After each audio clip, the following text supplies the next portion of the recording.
where Ian St John sets the scene for this afternoon's Coca-Cola Cup final.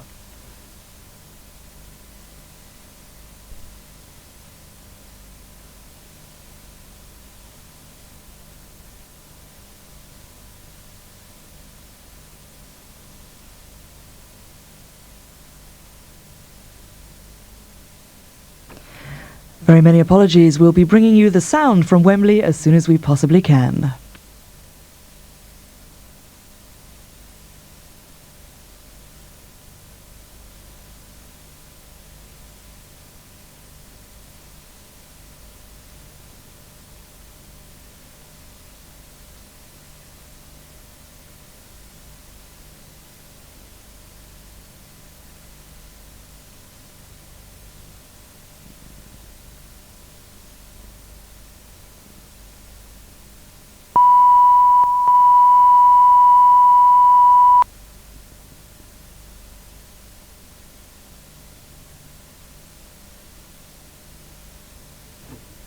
Once again, apologies. We'll be bringing you the sound from Wembley and Ian St John as soon as we possibly can.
If Arsenal's early progress had produced some sticky moments, round 4 produced a sticky pitch.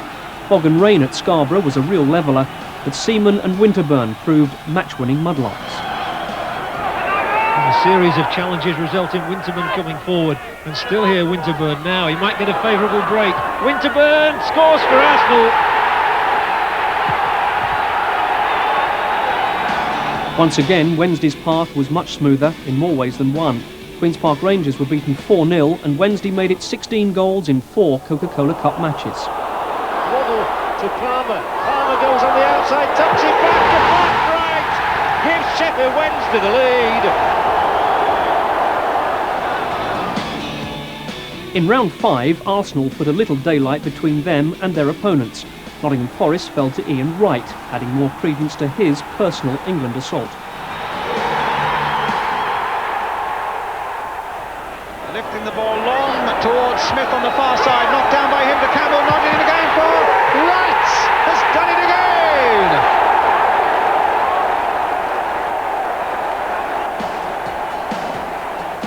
But an England teammate of Wright's fared much worse in Wednesday's 5th round draw with Ipswich. David Hirst missed this chance and, as a consequence of the resulting injury, most of the season as well.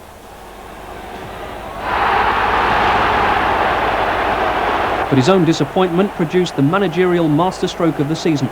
By the replay, Trevor Francis had replaced his England striker with a defender.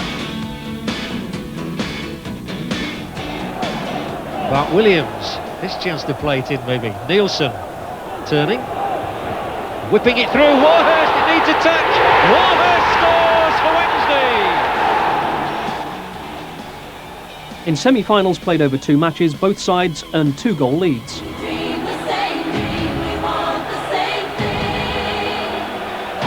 Arsenal's came at Crystal Palace. White is away again. This could be another one. Oh!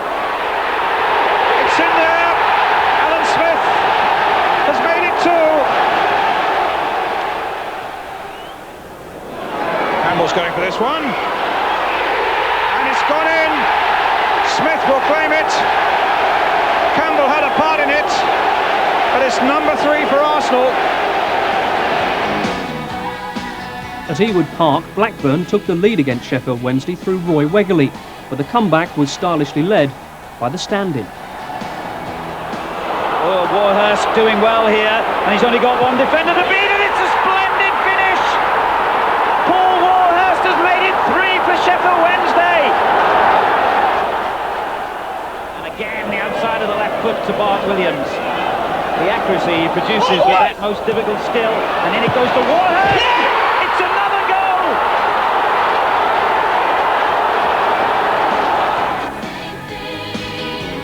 It all meant the second legs were reasonably straightforward. At Highbury, Wright scored his 5th of the tournament to confirm Arsenal's presence in the final at the expense of his former club.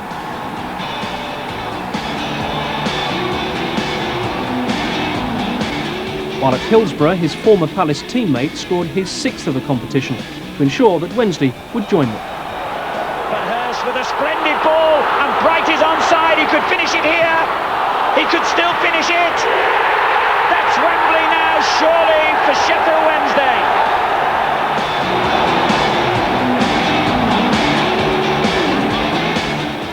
Well, I gather we had a slight sound problem at the beginning there. We're sorry about that. But this is a preview of the Coca-Cola Cup final, which will start 4:45 here at Wembley this afternoon. Right, Jack, down to the attacks. Both sides lethal goal scorers, but Arsenal seem to rely on Wright more than anybody else, don't they? Yeah, well, he's mainly the runner, then things happen. This is why I think they'll play Smithy today, because Smithy turns balls on, and he gets flick-ons, and he's always running. And that's where the strength is, Arsenal. A big lad and a quick one. And I like to see that as an attacking force. Today, if, you know, who would you play? You've got Smith, Campbell and Wright. I would play Wright and Smith. Would you? Yeah. Right. Campbell's a great substitute. Sheffield Wednesday got the same problem, who to play up front as well. Right, Kevin, you know, the Wednesday we've got Warhurst, Bright and Hirst. Nice problem for a manager. Lovely problem. I think Hirst will miss out because of just lack of match fitness, really. And Warhurst, as you've just seen, he's just deadly at the moment. Everything he hits goes in, and he does things that a lot of normal centre forwards don't do, because he is a centre half, and still basically, even though he's playing centre forward, he still does sometimes look like a centre half. Yeah, right. Well, let's take a closer look at the array of attacking talent available to George Graham and Trevor Francis, as Gabriel Clark and John Helm pinpoint the potential match winners. He cost a club record £2.5 million, but Arsenal got a bargain when they signed Ian Wright. 52 goals, 26 this season. If his teammates had done half as well, it's frightening to think what George Graham might have achieved this season. This time last year, as Sheffield Wednesday know only too well, nobody could cope with the Arsenal attack. Wednesday were beaten 7-1 at Highbury, the highlight of a 41-goal, 17-match unbeaten run, which persuaded just about everyone to make Arsenal favourites for the Premier League. We were tipped as top goal scorers, and we were battling them in at the end of last season. But I think the pressure was off at the end of last season. We weren't going for the league, and we relaxed a bit, you know, and we were tipped as favourites for the Championship, but it's just not happened. Instead, the high standards the Arsenal strikers set themselves have only really been met in the Cups. Smith's 2 at Crystal Palace effectively won the semi-final, and if Kevin Campbell hasn't delivered in the league the way George Graham hoped, his form early on kept them in the Coca-Cola Cup. Once we started getting to like the 4th round, 5th round in both cups, we started thinking to ourselves, you know, because our league form started to dip, and and we're producing good performances in the cup. So I thought to ourselves, obviously, you know, subconsciously, that our best form we're saving for the cup. But it's right, Wednesday will want to stop first. At 29, he's still to win a medal in a major competition, and Arsenal know there won't be anyone keener to grace the occasion. If there's a key striker on Sunday, who do you think it might be? Ian Wright, definitely. You know, Ian loves scoring goals, even in five-a-sides. He scores and he celebrates just like it, as if it was in front of 80,000. So I think, you know, you can't breed that into people. With me scoring goals, as many goals as I have for Arsenal, people always bringing that to the fore. You know, then my name is the one what people usually got on the end of their lips. But you know, I think we've got a few players who can turn the game, and hopefully, you know, I can be one of them.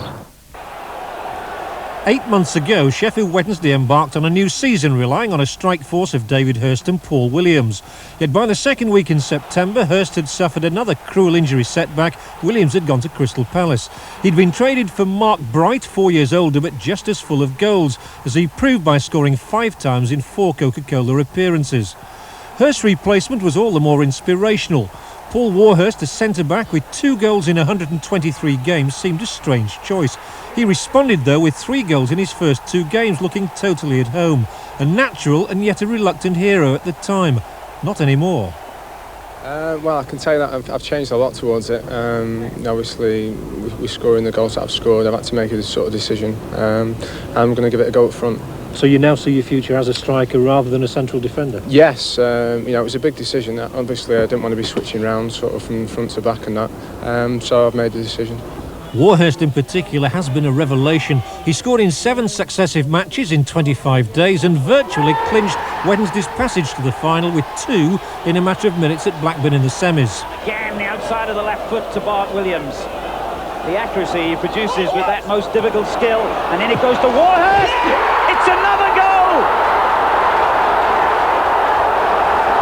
But it was the more recognised marksman who finally put Rovers to the sword at Hillsborough.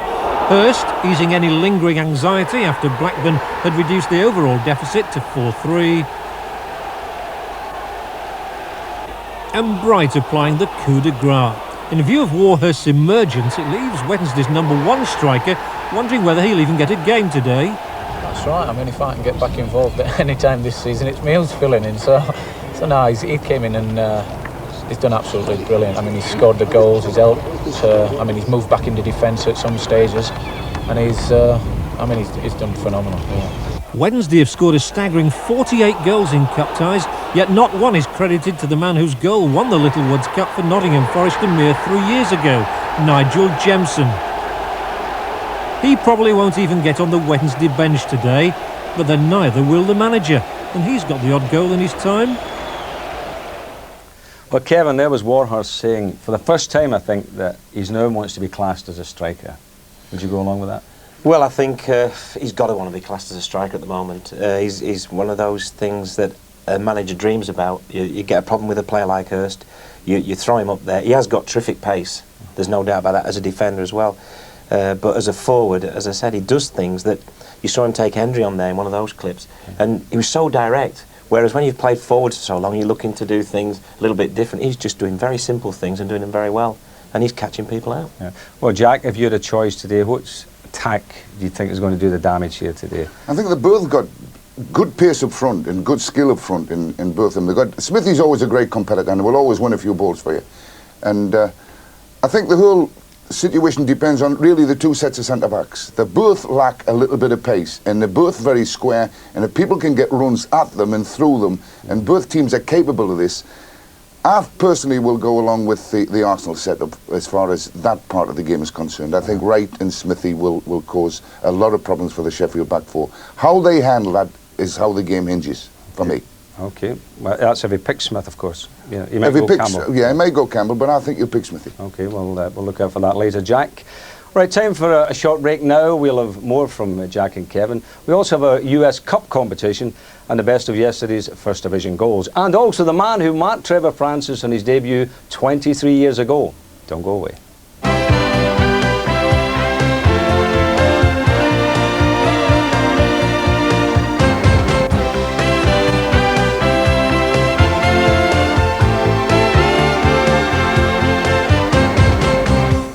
Welcome back. In today's Coca-Cola Cup final, who has played for both Arsenal and Sheffield Wednesday. Answers please on 0891 335500. That's 0891 335500. The lines will be open until Friday night. Your call will last no longer than a minute, and the winner will be announced on ITV sports programmes on Wednesday, April the 28th. Your first chance to jet out to the US Cup. England played the USA, Brazil and Germany, all 3 games live and exclusive on ITV. Right, let's reflect now on yesterday's key games. Managers. Trevor Francis was a losing finalist in 1980 with Forest and a winning substitute with Wednesday 2 years ago. Now in his second season as manager, he's in 2 major cup finals. Bob Hall looks back to the start of Trevor's career 23 years ago. Trevor Francis's explosion into football as a 16-year-old caught the imagination in a way no one so young had done since Dennis Law. Few'd remember, though, that on his full debut, he was marked by a formidable wing half. Well, his first match, I mean, he had probably the biggest problem he's ever had in his life. He had to face me. And he was a 16-year-old kid, as you say. And all I remember, he probably only had 1 kick all match. Yeah. Mind you, it was the equaliser. Though Francis's career included 2 £1 million moves in England, it was only after a disappointing spell as Queen's Park Rangers manager that he went back to playing and then managing Sheffield Wednesday. The move to Hillsborough, though, wasn't Atkinson's first attempt to sign him. I tried to sign him originally for West Brom when Alf Ramsey was manager, just before Cloughy took him. I tried to persuade Alf Ramsey to release him to West Brom. That didn't quite come off.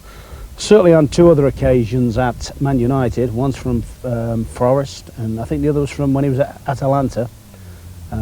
We got into negotiation, but that we never saw that through.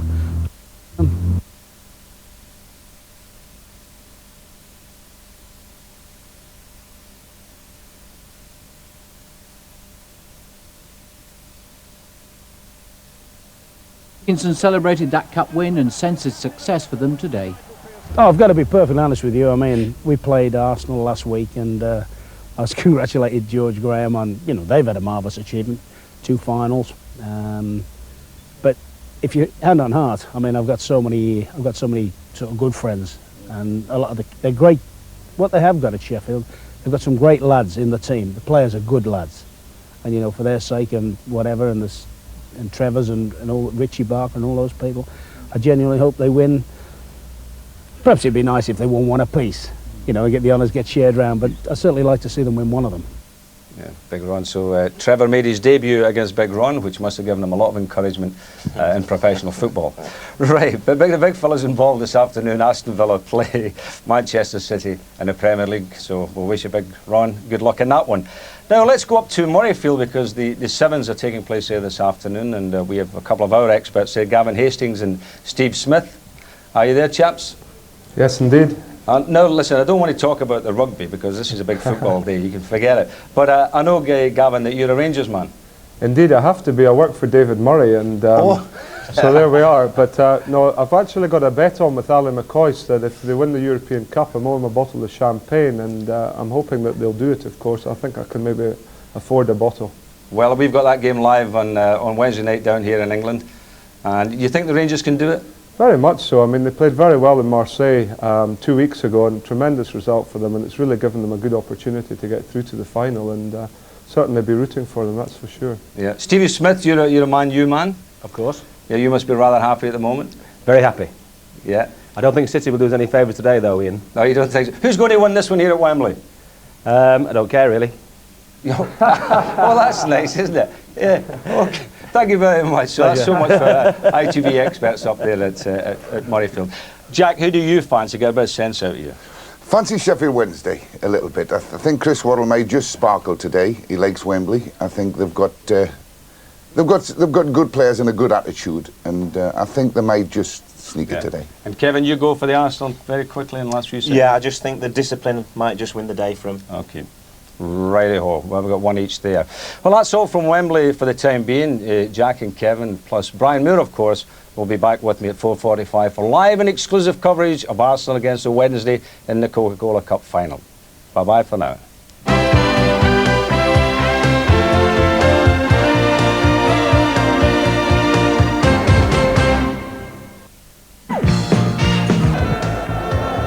Well, good afternoon and welcome to Wembley as the most formidable cup teams in the country make football history. For the first time in the 32 years the League Cup and the FA Cup have run alongside each other, the same teams contest both finals. Well, as ever, the League Cup final now under its new Coca-Cola banner comes first.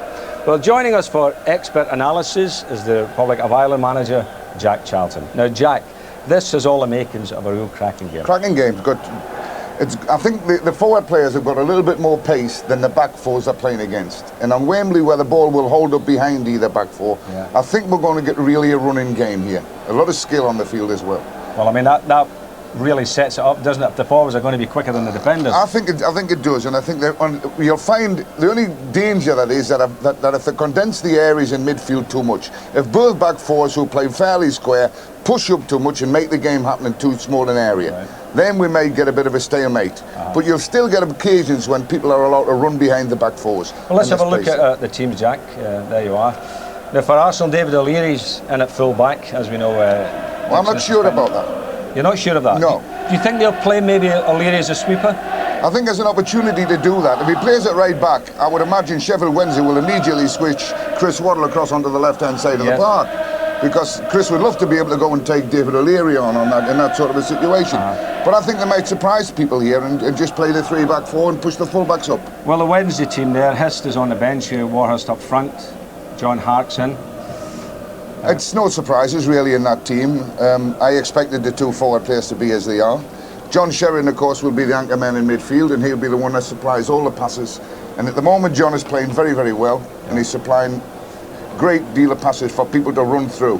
And if they give John Sheridan room to see his passes, then Arsenal could find themselves in a bit of trouble. Well, I think, Jack, you've hit on the key area there, because that is a crucial one, because Sheridan pulls the strings for the likes of Waddle and for the front players, and that's going to be an area today that we'll obviously talk about at half-time. Almost certainly, almost certainly. I mean, the one thing you must not give John is room and time to look up and see, because he's an extremely good little passer or a long ball passer. And as both teams, they've got a lot of pace up front and Warhurst and people like that, these little sliding passes through the back four will be the ones that win the game for Sheffield. Okay, well, let's just find out, Jack, what the two managers think about this afternoon's contest. Well, obviously this is the final, it's as simple as that, but the semi-final against Spurs, it was a very important game for us after Spurs knocking us out 2 years ago in the FA Cup. But it's nice to be in that one, but it's also nice to be in this one, especially as you qualify for Europe, which is very important nowadays with the financial rewards. I'm a positive type of person. I think we've been positive this year, the way we've approached games, played some good attractive football, and that's why we're in 2 cup finals. Well, he certainly has approached it, in a very positive manner for a young fella who's really, a very new manager. When you look at who they're going to give the football out of the year, manager of the year to. Yes. I mean, he's got to come in there with a shout this time. Of course. It's virtually his first real year as a manager, and he's taken them to 2 cup finals, and they're in a position where they can get into Europe next year. Well, of course, George Graham has taken his team to 2 cup finals as well. But I think the Wednesday also have had a very good season in the league, haven't they? That's right. George has settled around about the midfield in the league, and they've concentrated on the cup ties. And George is, by his standards, in the league has been a bad season for him. When they were expected at the beginning of this season to win the league, in fact. Yes, big favourites at the start, Jack, but it hasn't worked out that way. The thing funny enough about Arsenal, they haven't scored as many goals as we would have expected of them, even with having Ian Wright there. I think that's in the league, but I think they've scored enough goals in the cup. And I saw them when we saw them at Crystal Palace. They looked very, very spectacular there on the break. And Ian Wright is somebody I wouldn't like to have to chase him. Oh, that's for sure. The main thing about the two Arsenal forwards are you must keep them facing away from their own goals. If you let them face you and get a space to run or see where they're going to run to for the ball that's played, then they're devastating as far as pace is concerned. Well, they're the Wednesday fans, Jack. I mean, you and I both worked there, but you were there for a number of years. It must delight you to see so much success for the Wednesday. Well, we had a few good years there, Sinji. Yes, we with did. Morris Setters and Tony Toms, and I thoroughly enjoyed it. We took them from the 3rd division to the other top of the 2nd, and we nearly got to the cup final as well. Remember that year? Well, yes, we did. We went 5 games with the Arsenal. That's right. Of all teams, of course. But I've got a soft pot for Sheffield Wednesday. They're a smashing club. They've probably got the best behaved supporters in the country, which I think we helped to try and create in that time. That's right. Very important in today's climate as well, Jack. Yeah. As the teams start making their way out. There's a few old faces there, isn't there? The referee's been around a long time. A big moment for the two managers. I like to see George there. I like George Graham. He's one of those managers, he's always fairly placid, knows his business, knows the game. He must be getting on really to be one of the longest serving managers in the football league now, George. He's been in Arsenal quite a long time. Yes, well, certainly with one club. Viv Anderson, there's old Viv there. Nice to see him out. Who would believe that Viv Anderson was going to finish up as a centre-back? Yes. And do a good job as well. Playing very well this year, Jack.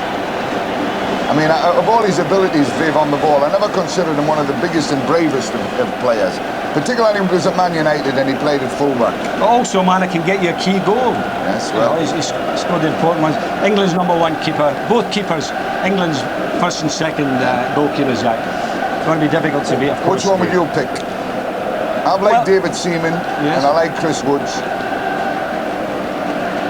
And if you're in a team match, who would you pick? Well, I think the manager's made his choice. England manager made his choice with Chris Woods, and I think I would go along with that one. Yeah.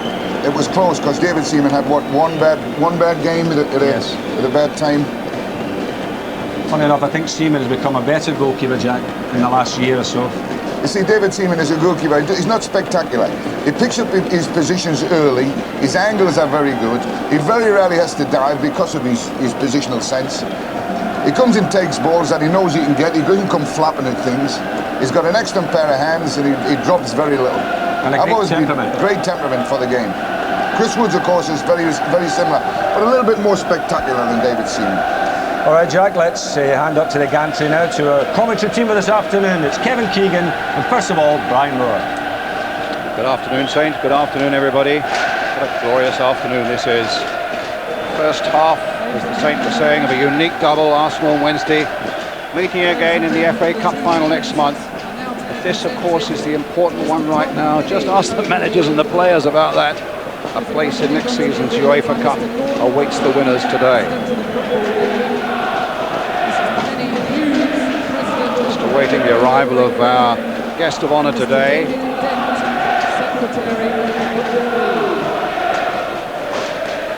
And the presentation of him is Gordon McKeag, President of the Football League. And just behind him, one of the all-time greats, a true gentleman of football there, Tom Finney. OBE, the Preston drummer, fantastic left winger for England in those years immediately after the Second World War. And I would think those Arsenal players, the young ones there, might just hope a little bit of Tom's magic rubs off on them this afternoon. Kevin Keegan up here with me. Great to see such a man as Tom Finney here as our guest today. I think it's a lovely idea, Brian. This is something we've done at Newcastle this year, inviting old players back, and it's gone down very, very well. But you're talking about living legends here now that are left. This guy for me is #1. I've had the pleasure of meeting him a few times, and whatever you think of him before you meet him, once you meet him, you like him even more. George Graham there. Also with Tom Finney, Mrs. Penny Hughes, who's the president of Coca-Cola, Great Britain and Ireland. Gordon McKeag, as I say, the president of the Football League, and David Dent, the secretary of the Football League. Now the turn of the Sheffield Wednesday players. Viv Anderson, their captain, and mascots leading teams out for the first time. Another break with Wembley tradition. Chris Woods, Roland Nielsen, the Swedish fullback, John Harkes, the American, John Sheridan and Danny Wilson. Paul Warhurst, the defender turned wonderful striker, and what a platform today for Chris Waddle. Mark Bright, Carlton Palmer. It's a really wonderful setting here as David Hurst and Graham Hyde, the two Wednesday subs. Alan Gunn and Roger Dilks, the reserve official, and the two linesmen as well, Bob Andrews and John Hilditch.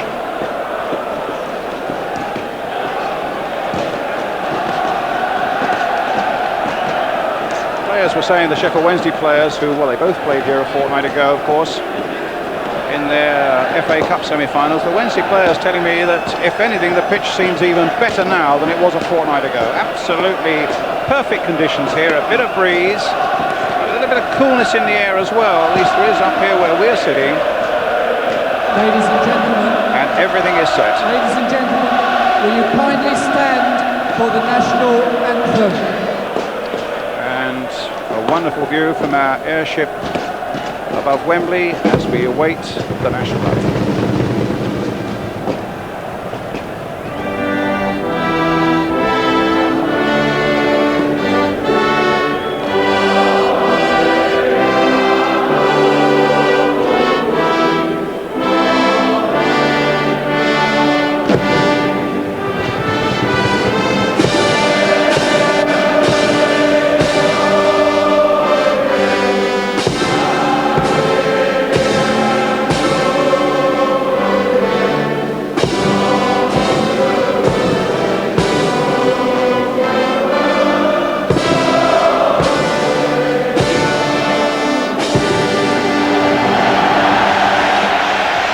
Gusto by the crowd and by the players, as you could see.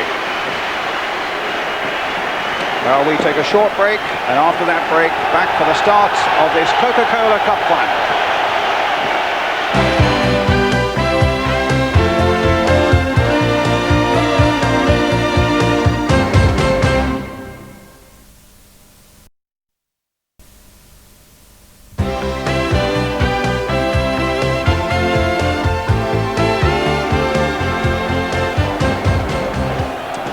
Back to Wembley. Let's take on the check on the two teams then, starting with the Arsenal lineup with David Seaman in goal, number 22 David O'Leary. The teams wear squad numbers today. O'Leary in for the suspended Lee Dixon, 3 Nigel Winterburn, 5 Andy Linnigan, 6 Tony Adams, 7 Kevin Campbell, 8 Ian Wright, 10 Paul Merson, 11 Ray Parlour, 14 Paul Davis, a selection that might surprise a few people, and 15 Steve Morrow. O'Leary at right back then. Davis adds the necessary experience and the good use of a ball to their midfield. And George Graham has decided to go with Campbell and Wright as his front men, with Smith as one of the subs. So Paul Davis, an Arsenal man since 1979, is maybe the surprise selection George Graham was talking about. And on the question of surprises, just we wonder, what does Chris Waddle up of his sleeve for everybody in his repertoire this afternoon? What a platform this is for Chris Waddle. Well, he's in the Sheffield Wednesday side, of course, that has Chris Woods in goal, number 2 Roland Nielsen, 16 Phil King, Nigel Worthington suspended, 4 Carlton Palmer, 6 Viv Anderson, 7 Danny Wilson, 8 Chris Waddle, 9 Paul Warhurst, 10 Mark Wright, 11 John Sheridan, and 15 the American John Hart. The key to it all could well be in the midfield, with Sheridan and Wilson in the middle, Waddle and Harts down the flanks. They look a potent combination. Palmer comfortable in his new role as a central defender, just as Warhurst is dangerous in his switch to attack.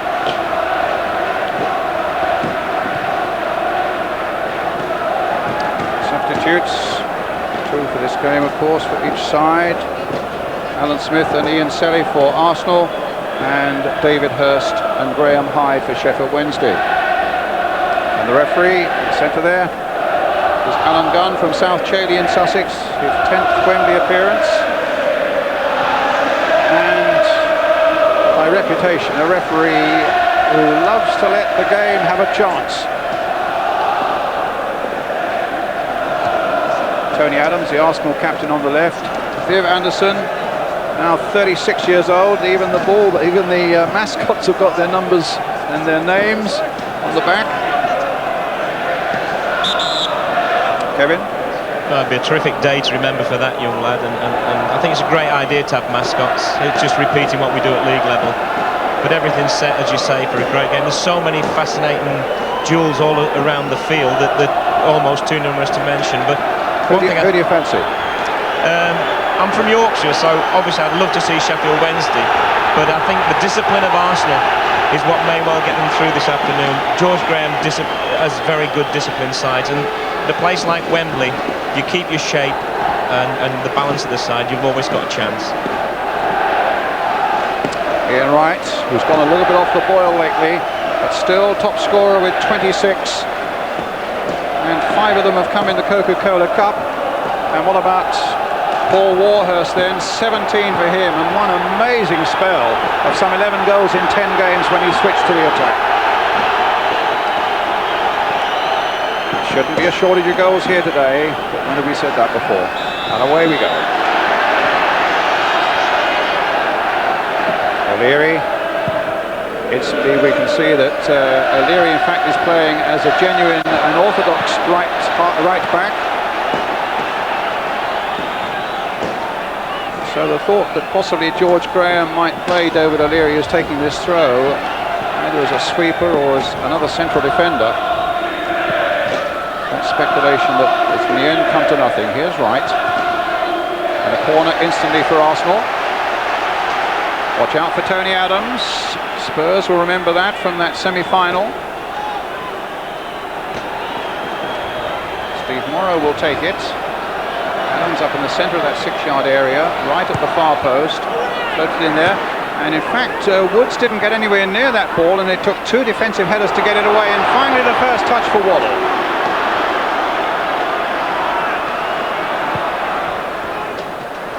And not a very telling ball either. Merson. Down that left-hand side. Nielsen with him. Gets it cleverly up here to Waddle. Waddle hitting a long ball, trying to hit Warhurst with it. Some backpedaling, and Adams very calmly and confidently in control there for Arsenal. Finding young Ray Parlour here on the right. Parks has come back with him. Carlton Palmer gets it away. Midfielder now settled in so sweetly and confidently in the back four for Sheffield Wednesday. A long and arduous season for both clubs, reaching its climax now with these 2 finals. Sheffield Wednesday's 55th game this season, Arsenal's 51st. I think Newcastle played even more than that, haven't they? Seems like we played 100 this year, Brian, but when you're successful, you seem to play more games, and I'm sure every professional will tell you the more games you play, the more chance you've got to play for your country and things like that. But we just talked about O'Leary before. It's amazing for me. I played against him many, many times when I played, and I've seen him finished 100 years. And you always think you're going to get something against him, you never quite do. Here's Winterburn. Merson. Just confirming that point, he's playing as an orthodox right back, isn't he, O'Leary? He is, and I think he's such an experienced player that he can adapt. He's got a wealth of experience to fall back on. And where Arsenal might gain from the fact that they've got him there, as well as Linnigan and Adams, is from set pieces, as you rightly said. They've got terrific height advantage. There's Adams. There's a free kick to Sheffield Wednesday. I think Arsenal were just a little anxious that Trevor Francis might be tempted to put Waddle over on this side against David O'Leary to test his legs. Waddle's on the right. Trevor Francis on the bench. Celebrates his 39th birthday tomorrow. Will it be with success today? Woods with the kick. Hit long towards Bright. Warhurst chasing it, but Adams again taking control. A real giant this season in the defence for Arsenal. Waddle with the throw. No, Nielsen's going to take it instead. Look on by Bright towards Warhurst. Hit the post.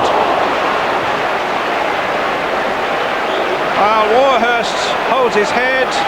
That was a real instinctive shot, and it almost caught Arsenal and Seaman out. Smacked against the post, knock on there by Bright. A volley by Warhurst, and Arsenal lucky to survive. Kevin? Well, there's no thrills to this man. He just does the very basic things very well. A lot of players might have tried to pull that down. He just took his chance, and you can see why he wants to play centre forward now. Palmer backpedaling, a clash though with Ian Wright. Linnigan, free kick this time to Arsenal, taken quickly by Paul Davis. Finds Merson, knocked it forward again for Wright. Got Campbell waiting in the middle, and down goes Woods. good couple of early bites in this game, suggesting that there's going to be plenty on offer for the fans and the viewers alike this afternoon. That's what they'll be looking to do, Brian, to get in the channels round, get right around Viv Anderson. I'm sure of that. Viv, with all his experience, the one thing he isn't blessed with is tremendous pace, and that's one thing that, of course, Ian Wright has got plenty of. Waddle's ball into Bright. Warhurst again, just behind the main striker Bright there, but pulled that one well wide.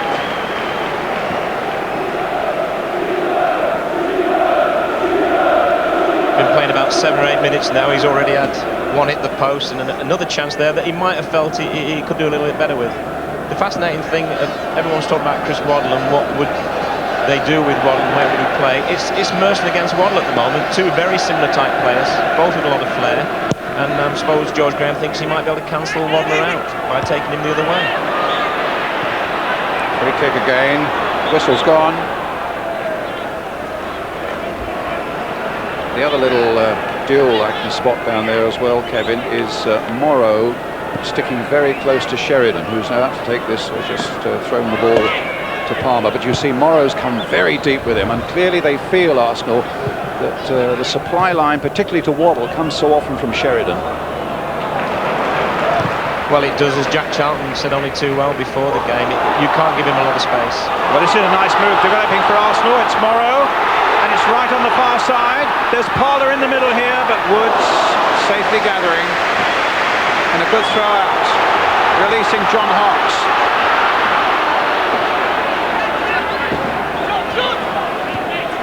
Phil King in for the suspended Nigel Worthington, scooping it forward. I don't think Hawks will get to that one. Milligan quite content to let it go for the goal kick. A very hopeful ball from King there, and again, when we said before about the fascinations, how quickly will he settle? I mean, this is a big game for him. He's had a bad injury he's come back from. Paul Davis, how will Wembley pull at his muscles? You know, will he last 90 minutes? I certainly think he's got the ability to turn this game Arsenal's way if his stamina lasts out. Palmer's header, and Arsenal's throw.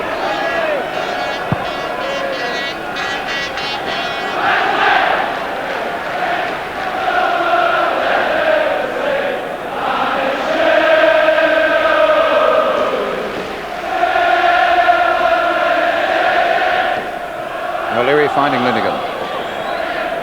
Winterburn's in some space on the far side. He delayed too long, and Warhurst takes it up, but the ball was bouncing awkwardly. He got it through to Sheridan. Sheridan quickly looked up and almost got it through to Bright. And it needed the skill of Adams to get that one clear, the positioning as well.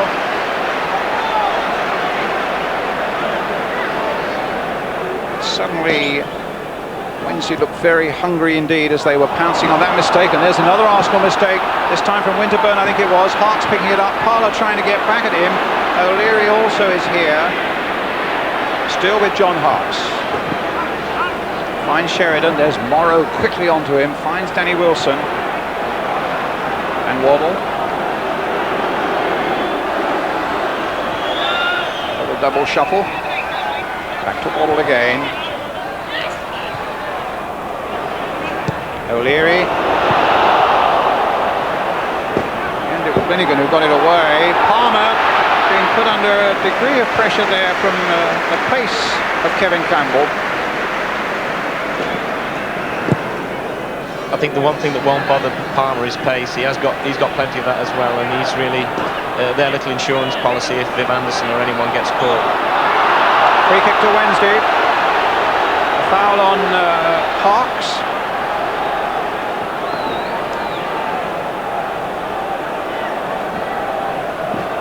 Sheridan behind this. Waddle naturally will be behind this, with memories of that rifling free kick shot of his against Sheffield United just a fortnight ago, and Arsenal will be well aware of that. They'll hope that all is formed fairly well. In fact, it's Sheridan playing it now for King. Knocked through the middle now. Hawks with the shot, and a goal for Wednesday.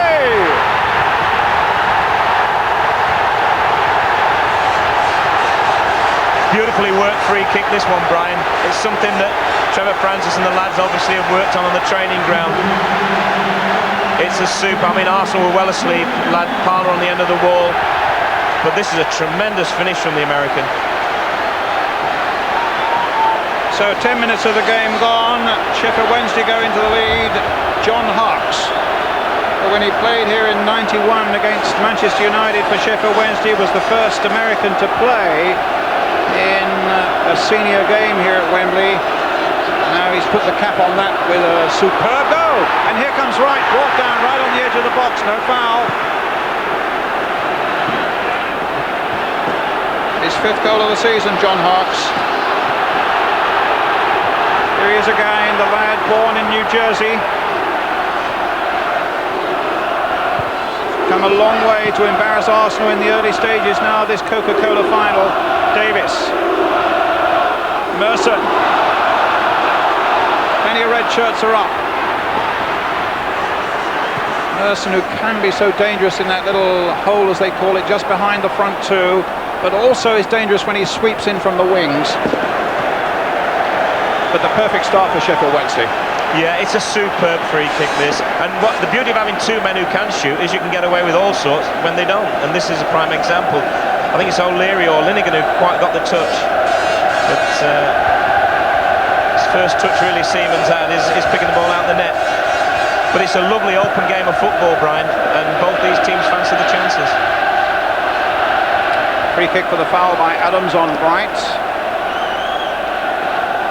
Yeah, I think we were all expecting another Waddle blockbuster from that free kick. As you say, it was one that was so beautifully worked on the training ground. Sheridan's little touch to King.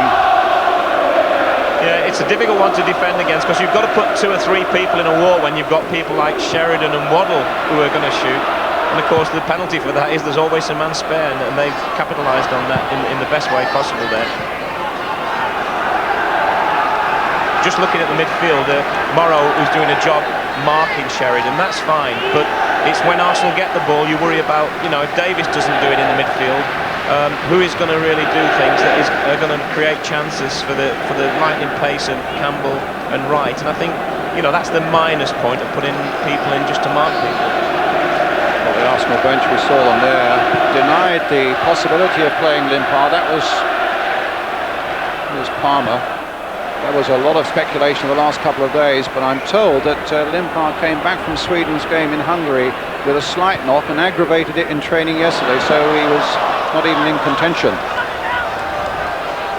He's the sort of player, Brian, that you feel on these wide open spaces of Wembley he could just be a lethal weapon, but they were robbed of that chance. Seaman away. But there's a long way to go yet, and Arsenal are very experienced and they're used to playing at Wembley, and here's Merson for them now. Little touch in, well, a clear header for Wright, and he'll be, as they say, very disappointed indeed with that. That was a golden opportunity, some great work by Merson, and some poor defending by Wednesday, I have to say. Beautifully flighted ball in here, and it seemed to catch him just off balance, you know, his timing. But look at the freedom he had there as well, Kevin, the amount of space he had in that area. Well, again, when people like Merson start to cut in, the defenders start to think he's going to shoot and they go for the block, and he very sensibly clipped it back. And that was a real chance for Wright, and by his standards, a very poor miss.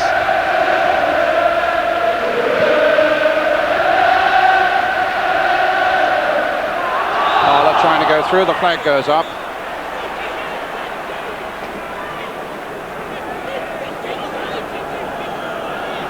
Arsenal's problem this season has been scoring goals, certainly 35 in 36 games in the Premier League, the lowest scorers in that Premier League, and indeed only 13 in 8 of these Coca-Cola Cup ties.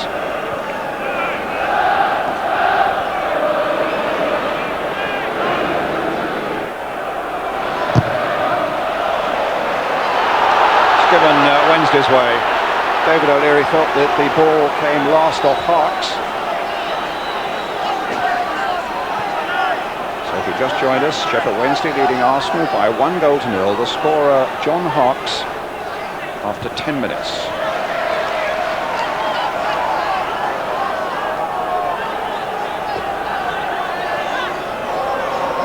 King with the throw for Wednesday.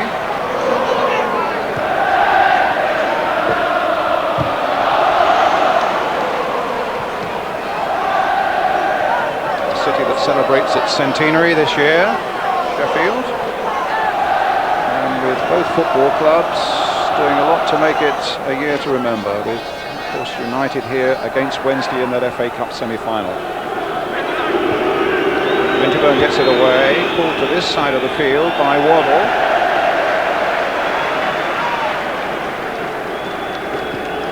It looks like what they've decided to do with Waddle is when he plays on his more orthodox position of right side, then obviously Merson takes him. The minute he moves inside, you'll see Winterburn go with him. And so far, it's worked very well in terms of Waddle hasn't done anything. Unfortunately for Arsenal, they're 1-0 down through probably an area they didn't think they'd have problems with, and that's someone like Parks, who doesn't score that many goals. That was just his 5th of the season. Here's Merson, who looks in very lively form at the moment. And he's hit a good cross in there. Palmer meets it though for Wednesday. Winterburn tries to follow it in. Danny Wilson with a little dink away there, but Wright gets it back to Adams. And now Davis. Not wide for Winterburn. Crossed in again. Sheridan knocking it wide. Here's Waddle on this side now. Dummy, a shimmy, and misunderstanding with Mark Wright. O'Leary to Davis. Sheffield Wednesday leading 1-0. Winterburn. Merson.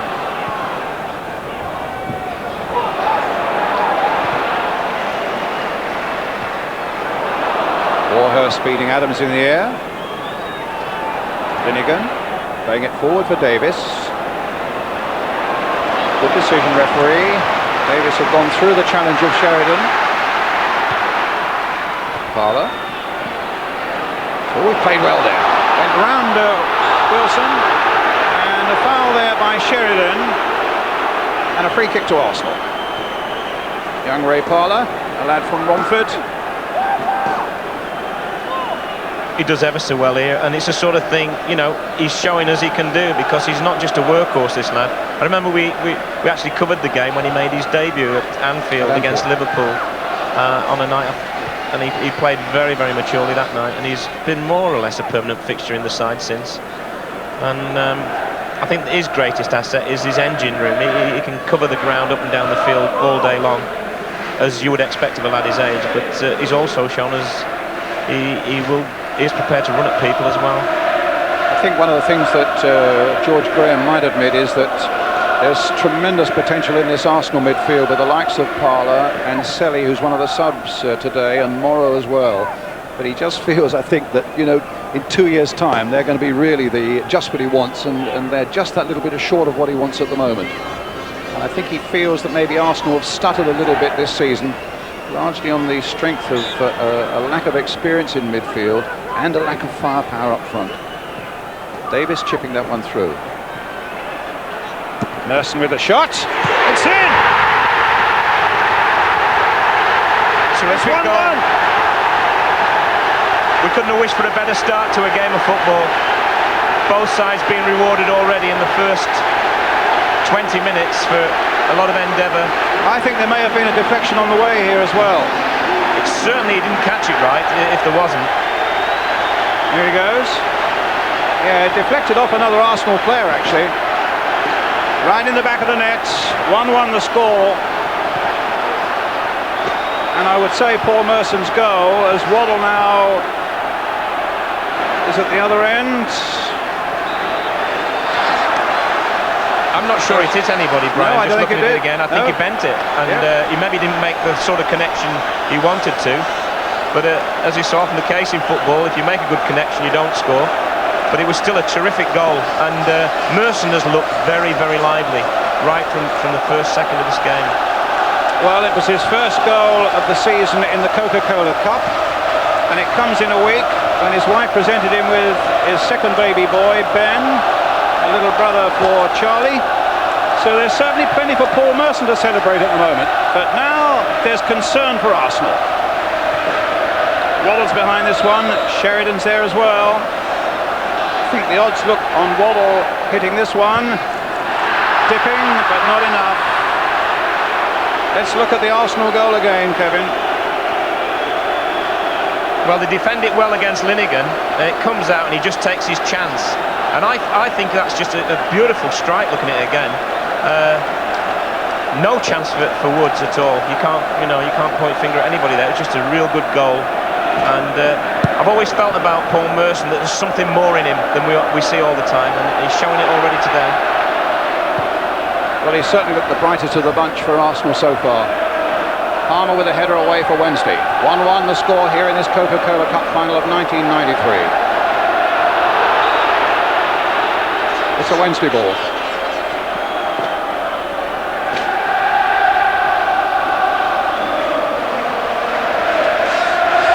Phil King with the free kick.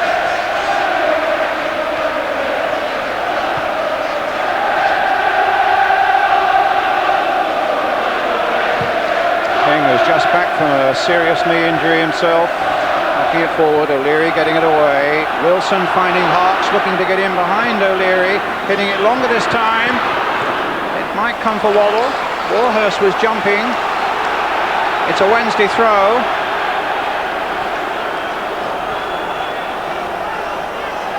And a game at the moment that is all that we hoped it would be. Warhurst. Roland Nielsen. Offside flag is up. When these sides got pitted against each other in both cups, I suppose a lot of people are a bit disappointed, unless of course you're an Arsenal or a Sheffield Wednesday fan.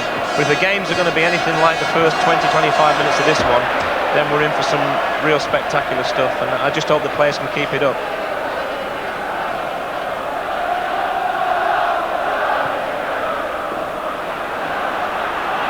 Well, Morrow and Adams got in each other's way there. Anderson knocked it forward again for Wednesday. O'Leary. Palmer. King. O'Leary again.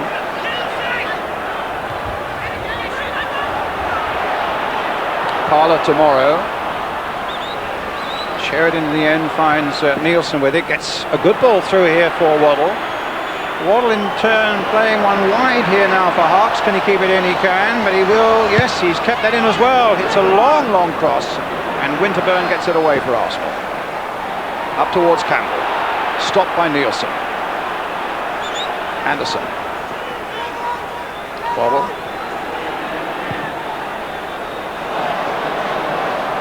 Harks. Great pass by Waddle. Right. Wilson.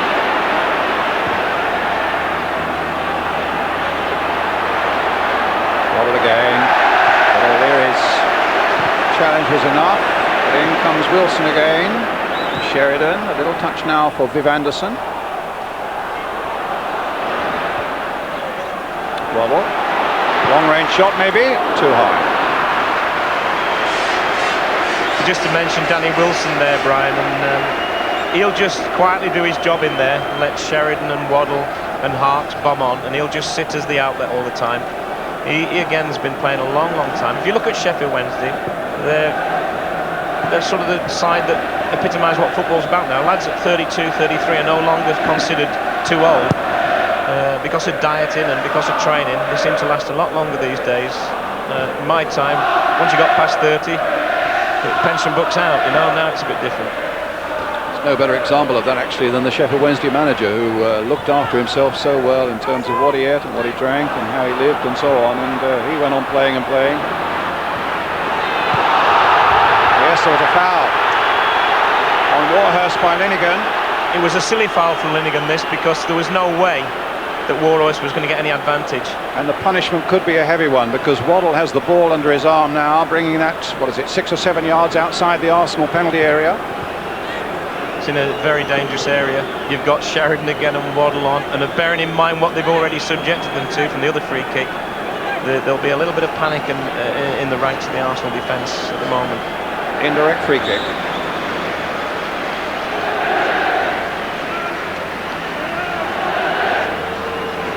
Sheridan will just touch it, I presume, to Waddle. No, he's knocked it to King. It deflected. Flag has stayed down, and a corner's been given. And they've taken it quickly as well. They've stolen the march on Arsenal here. And it was just knocked wide there by Mark Bright. I don't know what David O'Leary was thinking of there. He showed lack of experience because he was arguing at the linesman about the lack of an offside flag, and in the end, I mean, absolutely just forgot that they'd got a corner. And I think Bright will be disappointed not to hit the target from a couple of yards.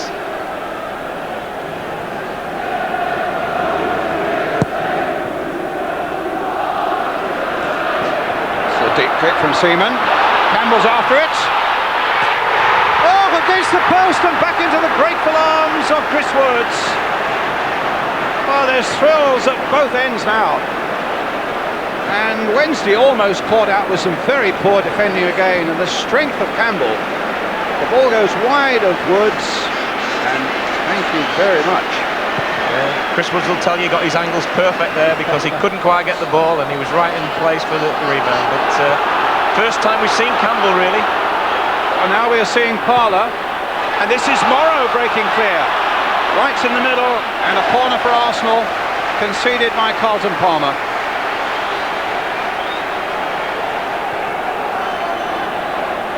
He's their Des Walker, if you like, as far as England fans go. Any little mopping up to do, he's got the pace that will get them out of the trouble they've got themselves into. Morrow with the corner for Arsenal. 1-1 the score. Just over 26 minutes gone. Bolted there. Still haven't got it away. They still haven't got it away. And it's a goal kick. This is where I expect Arsenal to cause them a lot of problems because they have got 3 or 4 very big guys in. And Woods came in, he didn't get there. Didn't get anywhere near it, did he? No, he had too many bodies to come through. And Linnigan, just unfortunately, could only just get his head to it and knocked it a yard or 2 wide. Header for Arsenal. King and Palmer at odds with each other, and Wright, well, probably had a chance to get closer range than that, but again a misunderstanding between Palmer and King. May take them a while to settle down because King hasn't played that many games, as we said, and certainly not over the last few months because of his injuries. But what's amazed me a couple of times with both, certainly with Palmer, is he's prepared to let the ball bounce. And that's the midfield man playing at the back instead of just getting it away and clearing the danger. Always want to bring it down somehow. Waddle trying to get Warhurst in. Adams was quick there as well. Sheridan, nice touch. Waddle being shadowed again by Merson, scorer of the Arsenal goal, 1-1. Waddle picking out Palmer. Parks again, losing out. Wilson getting in with a strong challenge on Campbell. King playing it into Bright. Warhurst now for Wednesday. Knocked back for Waddle. Trying to pick up Mark Bright. I don't know if he's offside there or not. It was a terrific run. And if you start to make runs like that round the box with a fella called Chris Waddle on the ball, you've always got a chance of being found with the perfect pass. Nielsen gets it away into touch now. Let's just have a look at that one again. Was he offside? There's Waddle's ball. No, good lining decision. He was no more than level. And a well-timed run by Bright. His touch let him down a little bit there, Brian, didn't it? If he'd have got a good touch on it, I'm almost sure that would have been 2-1 to Sheffield Wednesday.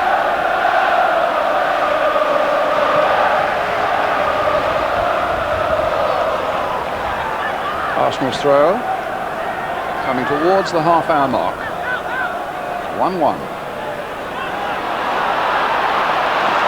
Here come Wednesday again. Bright looking for Warhurst. Warhurst looking for support. He's got it now from his full-back Phil King. To Harps. Onto the right foot again, but not with the same effect that he showed us in the 10th minute. And a goal kick for Arsenal. Must be on American TV, Brian. He's shooting at every opportunity. But why shouldn't he have? He's already had one on target and it's brought them a goal. So we are coming towards the half-hour mark now, 1-1. Harps for Wednesday, Merson the equaliser for Arsenal.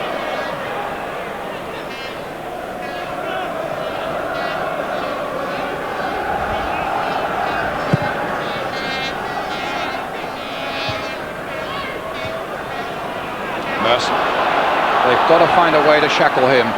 Right.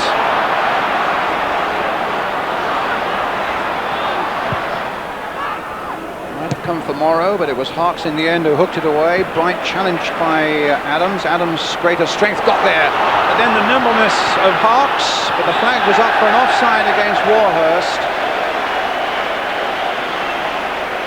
And a free kick to Arsenal.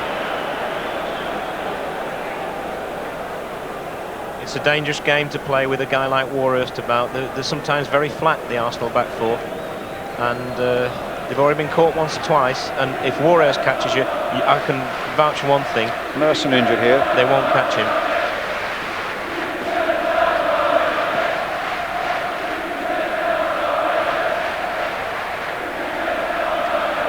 Well, I hope you're enjoying the game here from Wembley. It's certainly a wonderful afternoon of sport with that victory for England in the World Sevens.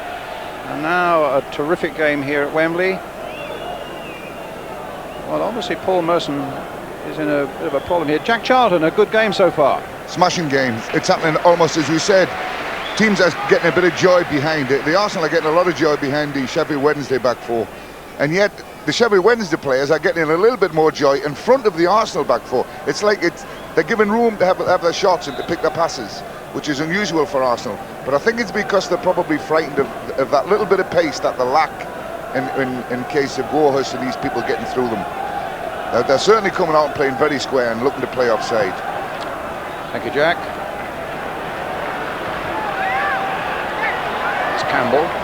Merson.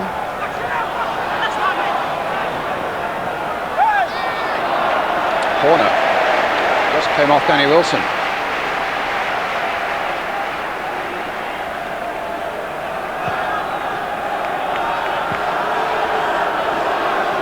So Adams and then he's going to forward again.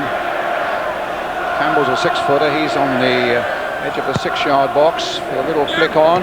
Woods impeded, and the referee not more than 2 yards away saw it all, and the free kick's been given.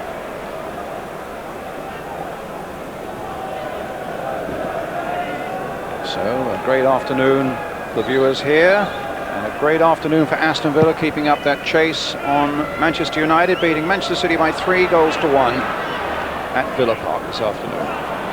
After being a goal down quite early in the game, Villa. Waddle with a little touch. Wilson playing it on. Winterburn clear, and finds Merson with it. Played inside for Davis. And for Merton again. It's a long ball for Morrow to chase. Quite an interesting ball there from Merson. Whatever it was that the physiotherapist Gary Lewin did to him there with his back, it obviously has worked, and Merson is moving freely. Score of the Arsenal goal. 1-1 the score.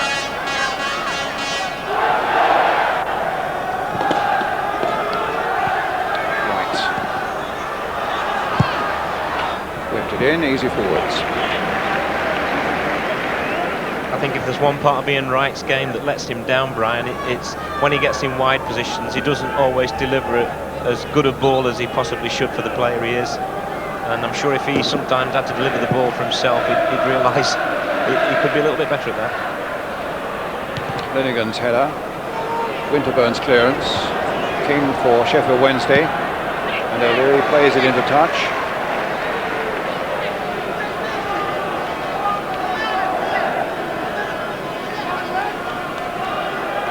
He's obviously got a bit of a problem with his back, Merson. He's been, I just watched him a moment ago, he's doing all sorts of exercises, twists and so on. Seaming up quickly. And it's noticeable that young Ian Selly is well, so is Alan Smith. Both the Arsenal subs are warming up. Seems like he's hurt his groin or the top of his leg somewhere, Brian, and they were trying to free some sort of nerve before. That's what it looked like. Came off Palmer. Here's Woods. He's really labouring at the moment, isn't he, Merson? He is. He's looking over at the bench as well, and whatever he's done, it's causing a lot of discomfort out there. 10 minutes of the first half left. Arsenal 1, Sheffield Wednesday 1. Good move for repeating the score so often, but we know that we've been joined by an ever-increasing audience as the game goes on.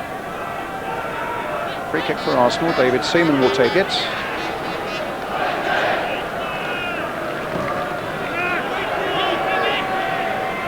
Parlour winning it in the air. And off the corner flag for the goal kick. Well, as you could only expect, the pace has just dropped a little bit. It had to, didn't it? There was no way that the two teams could keep that up for 90 minutes. I would think it's fairly hot out there, knowing, having played at Wembley before on days like this, very little air gets into the place. And, you know, after an hour or so, these lads are going to know they've had a game today, that's for sure, if they keep this pace up. Right. Wilson. Warhurst. Caught by O'Leary as he made a delicate little turn there and a touch aimed towards John Hart. Free kick for Wednesday.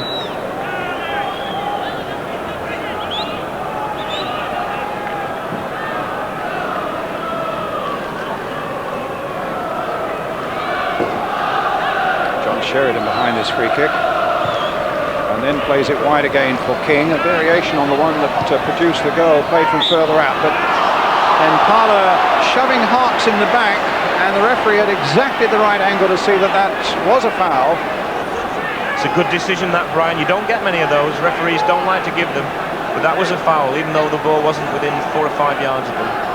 And it's another very dangerous situation. Waddle's here again.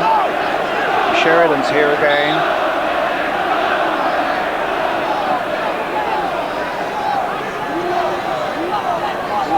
Sheridan. Came off big Viv Anderson.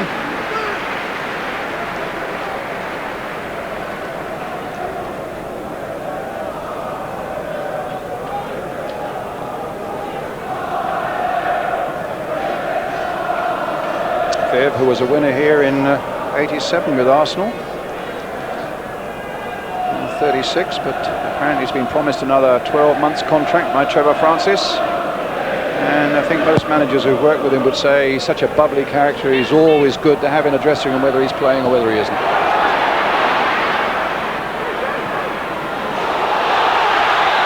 And we hear from the Arsenal bench that Merson has got a back injury.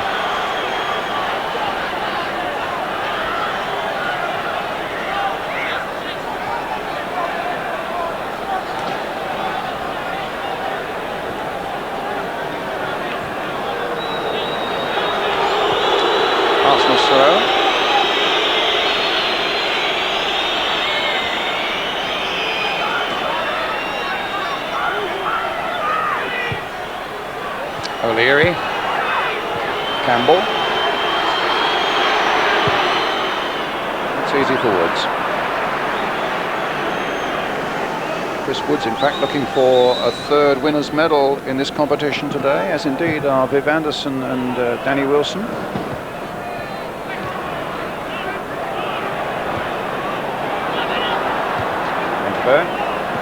Right. Here's Merson. Moving just a little more easily at the moment, it seems. It's gone past Nielsen. They may depend, they're looking anxiously from the Arsenal bench and hoping that they do detect the fact that he's moving just a little easier. It'd be a shame if he had to go off, Brian, because he started so lively, and if you pick one player out who's been slightly above everybody else out there's been a lot of players playing well. I would say it's Merson. His problem's going to be half-time when they stop and it starts to seize up a little bit. And let's hope he can stay and carry on playing the way he is, because he's vital for Arsenal today. Morrow's header. Anderson. Parlour. And now Sheridan. Right. Trying to get Campbell in. Wright's gone down, but Lee Dixon alongside George Graham there.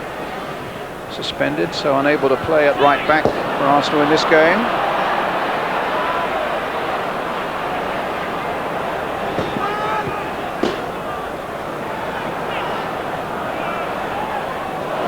work by Sheridan.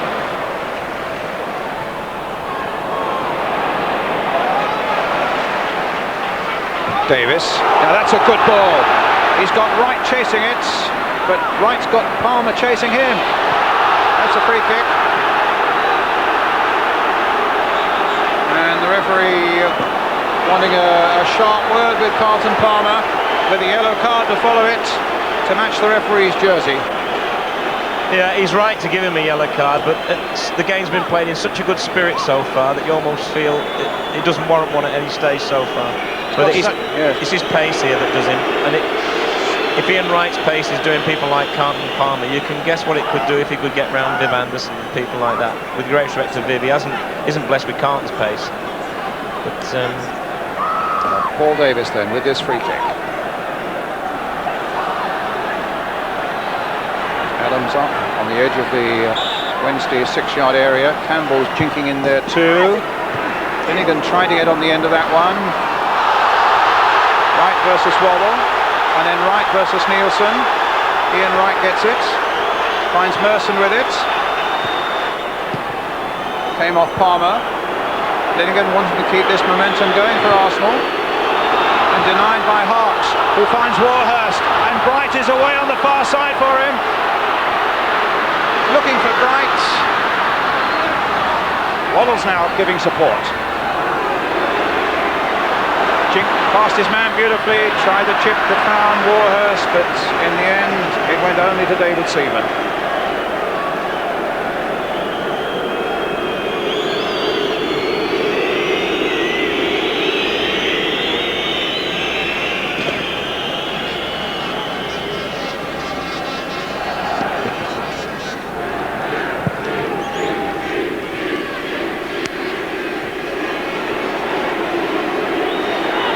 Campbell.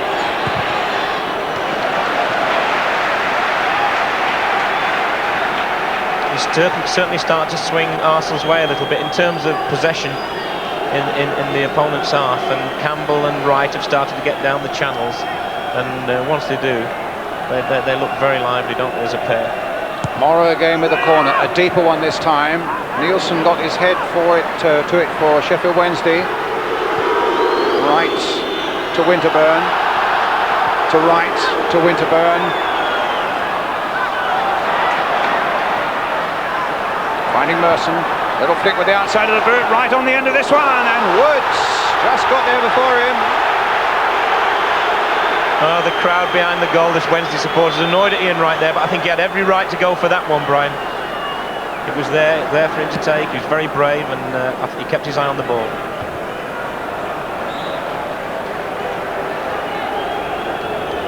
What do you feel maybe is starting to swing it Arsenal's way, Kevin? I just feel they've settled down a little bit now. Certainly Morrow in midfield has found his midfield legs, because don't forget, he is a defender. And Wright and Campbell have started to get down the channels. Came off Linnigan for a corner. Arsenal strangely wrong-footed there. Both Linnigan and Adams close at hand, and it was somehow a clumsy conceding of a corner, which Harks will now take for Sheffield Wednesday. Waddle of the near post, Wright also in the near post. Linnigan with a good firm header away, up to Ian Wright. Touch for Campbell. But then Anderson turning it back, and the flag was up for an offside against Warhurst, and while he argues, Adams gets it away to Merson. Chased by Nielsen. And beaten in the end by Nielsen. Supported by Anderson, and here's Waddle. And Bright well offside. You said you were surprised that the two big men get in each other's way, but I think, to be honest with you, they're both very similar players, Linnigan and Adams, and I think that's why they bought Cohn, isn't it? You know, Mark and Cohn, because they both like to attack the ball and win the long balls, and of course it's very difficult with the two of them being so similar, but they do well considering that. Martin Keown, of course, ineligible for this final. There's Waddle.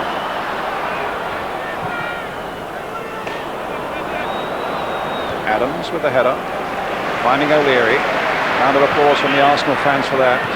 Got there, spotted O'Leary, found him unerringly with a header. Here's Finnegan getting it again. Hefty clearance for Palmer to deal with.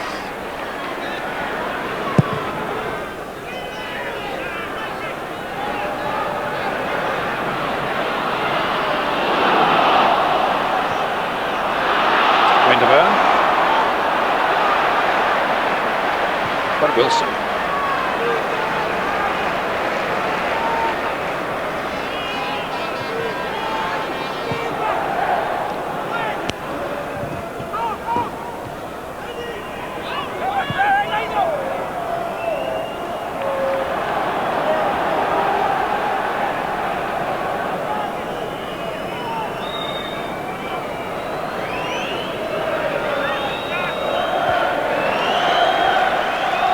Wednesday throw. Summing up the first half, Kevin? Well, I think it's been a terrific advert for British football. Certainly Wednesday started off livelier, but as the game's gone on, the arse's gone on, Arsenal got more and more into it. Finnegan's header for Arsenal, won by Parler. And I suppose the one thing you've really noticed is that Chris Waddle hasn't set the game on fire yet, like we know he can. And that man Harks with that goal has really set it their way. But I think at half-time, 1-1 is the right score. Both teams have shown us what they can do, and I'm really looking forward to the second half, because players are going to tire on this big Wembley pitch. OK, Harks and Merson the scorers. Rejoin us then after the break and after the news from ITN.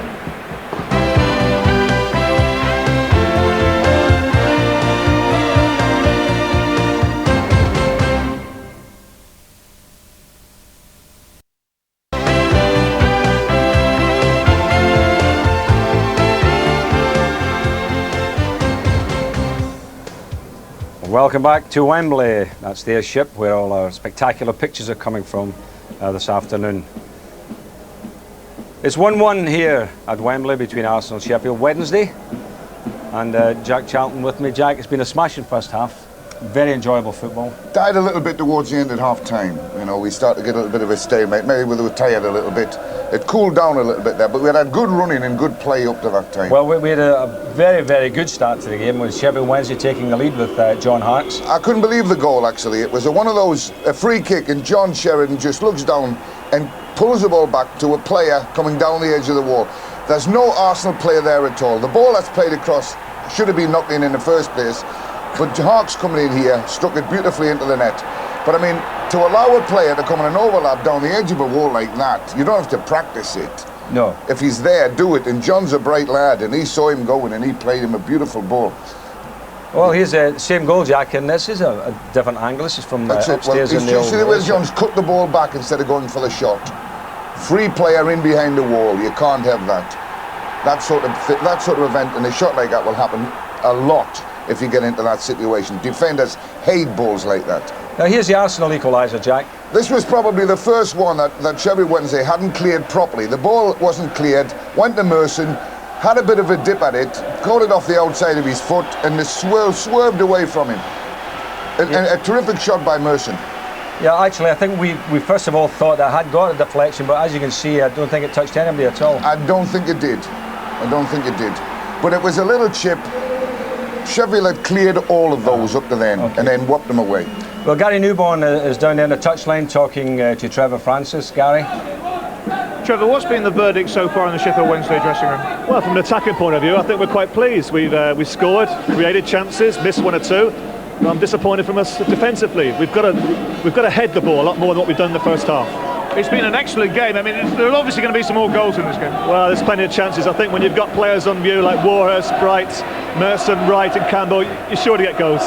Good. OK, thank you. Well, it's back to Kevin Keegan and Brian Moore for the second half. Thanks a lot, Saints. We're ready to go up here as well. Wednesday then, in the striped shirts, attack the goal to our right. 1-1 in this 1993 Coca-Cola Cup final. Anderson gets the ball back to goalkeeper Chris Woods. Played as an 18-year-old in this final back in 1978 for Nottingham Forest against Liverpool. was 0-0 that day, and Forrest won it on the replay. What's happened there? He's given a free kick for the foul on Warhurst. So right at the start of this second half, a problem developing here for Arsenal. If they keep giving free kicks away in these sort of positions, Brian, they're going to pay a penalty eventually. The people, as we said, like Sheridan, Waddle, and don't discount little Danny Wilson who's talking there. He's got a fair old thump in his right foot as well, so they've got to be careful. They may just do it once too often. Now, which of the three will have a little go at this one? It's going to be Sheridan. Saved by David Seaman.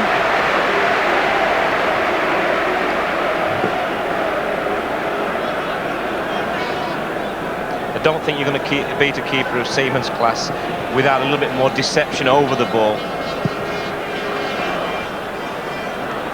Nielsen with a header. Here's Waddle. Several free kicks, Kevin, that Sheffield Wednesday have had in that position. But as yet, not a blockbuster from Chris Waddle. That so unsettled Sheffield United. Yeah, I think Arsenal are putting up a bit more of a wall. I mean, Sheffield United made the mistake of not even putting a wall up, which I found unbelievable. But I suppose it's because everyone thinks Chris Waddle's going to thump it. They think they might profit from that by someone else doing something like Sheridan tried there. But I think they've got to have some other person just on the ball. Merson. Morrow's chasing this. Wright's in the middle. Parler's in the middle as well, coming up on the far side. Oh, these pass falls easily for Harks. Played inside now for Wilson. Wilson stopped by Davis. Davis to Merson.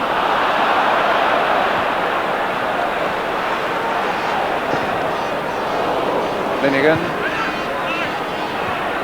Merson finding Winterburn. Here's Waddle. Really hasn't imposed himself on this game yet, is Waddle. Sheridan. And Merson takes it away before Waddle can get there this time.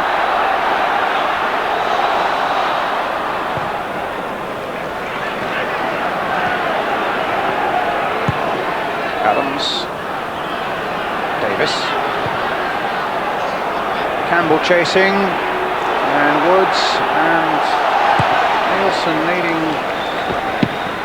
each other really to get that one away. Bit of shirt tugging there, or short tugging actually, by Adams on Bright.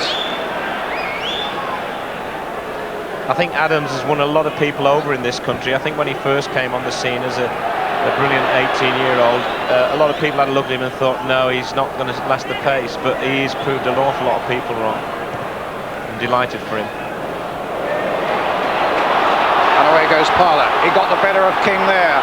And now Wright. And look at Waddle getting back there, doing the challenging. And Waddle claiming that Wright, they're having a little nudge and a little bit of a butting going on there. I think what it was that Waddle thought that Wright had dived there looking for a penalty. And there was a bigger finger pointing going on. The ball played through here. Amazing that it should be Waddle right back there doing the challenging, but there he is, and he felt that Wright made more of that than he should have done. And the referee, Alan Dunn, calling both players to him, as you can see there. Brian, I didn't see anything really wrong with the challenge. It was a fair shoulder charge. I don't think Wright overreacted. And if they were both in the England squad, as they should be, they'd probably be better mates. But Waddle isn't. That's right. Well, you probably don't know each other that well. But there certainly was nothing wrong with it. I don't think Wright made a meal of it. But he's a victim of his own sort of temperament at times, right? Even when he doesn't do things wrong. Mark Wright. And Warhurst finish it off.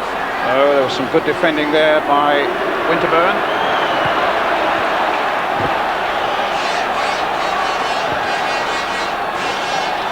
What an amazing debate there's been about Waddle for England, Kevin. From what you've just said, you obviously feel that you're amongst those who feel that he should be in the England side, or certainly in the squad. Well, if you can tell me anybody better in the country at the moment in the position he plays, then I'd like to sign him. Davis. O'Leary. Parler. Nice dummy. there was a foul by King.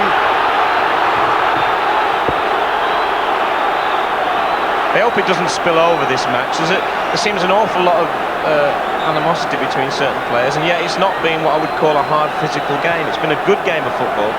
That's a bit of a late tackle there by the young lad, King, but I hope he doesn't start to get spoiled, because we've seen all the good things in our game out there already, and I'd like that to continue. Arsenal's free kick. Davis and Morrow standing over it. It'll be Paul Davis who takes it. Campbell's in there, Wright's in there, so too was Palmer. Merson trying another volley. Sheridan trying to get the better of Morrow, but Adams pumping it forward again towards Ray Parlour on the far side. Goal kick.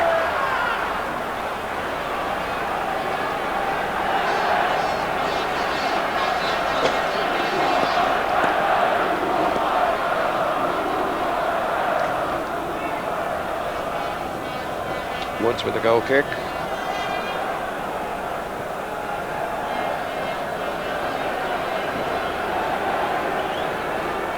Francis, as I said, 39 tomorrow. The sort of man who's looked very closely at the players, or the managers rather, he's played under, the likes of Brian Clough, and also his experience in Italy. A very, very thoughtful man. I saw him spending a good quarter of an hour or so entirely on his own after the team had arrived here today, in the team coach, just getting his thoughts together, presumably, before delivering the last words before the team went out. Waddle. O'Leary.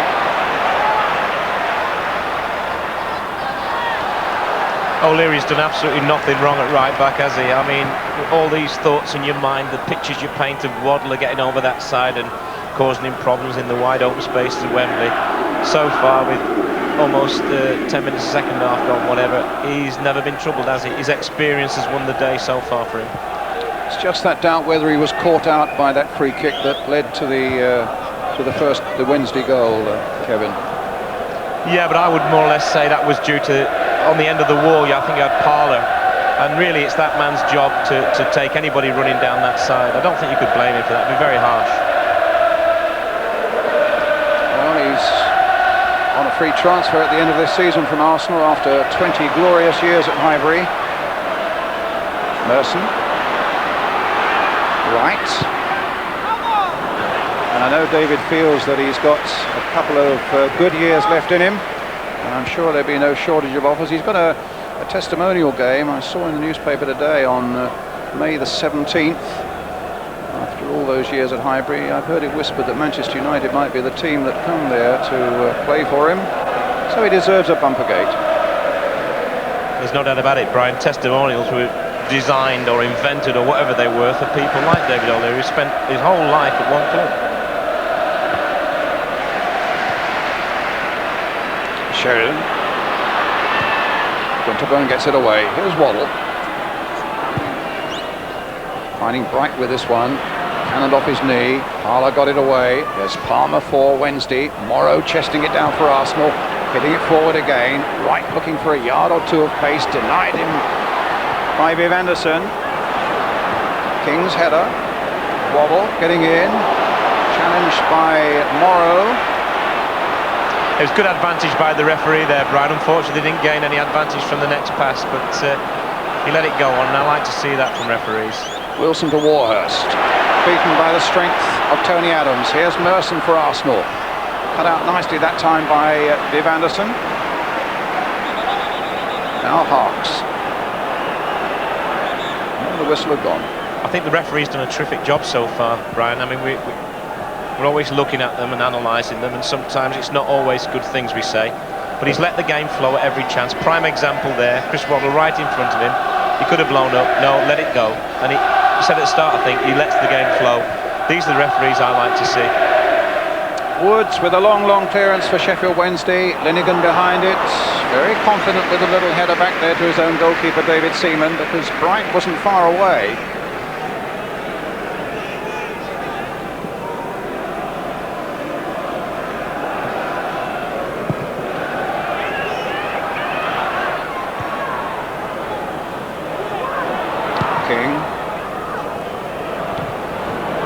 out by Warhurst. Adams. Armour. And now King getting it back to Chris Woods.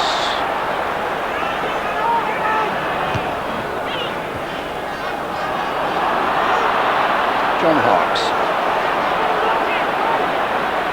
He's gone past Davis.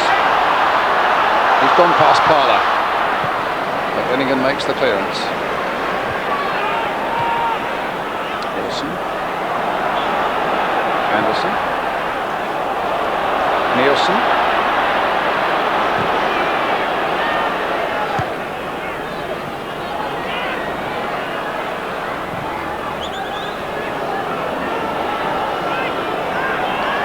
Anderson. Back to Woods.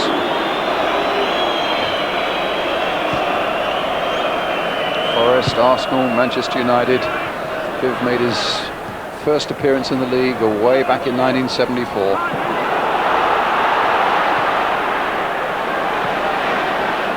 When he arrived at Forest, I remember Cloughie telling me he looked like what Cloughie called a ninepenny rabbit. He was all legs and not much substance, but they've certainly made a terrific footballer out of him, Viv Anderson. And a good pro. Sheridan. Harks this time on this side.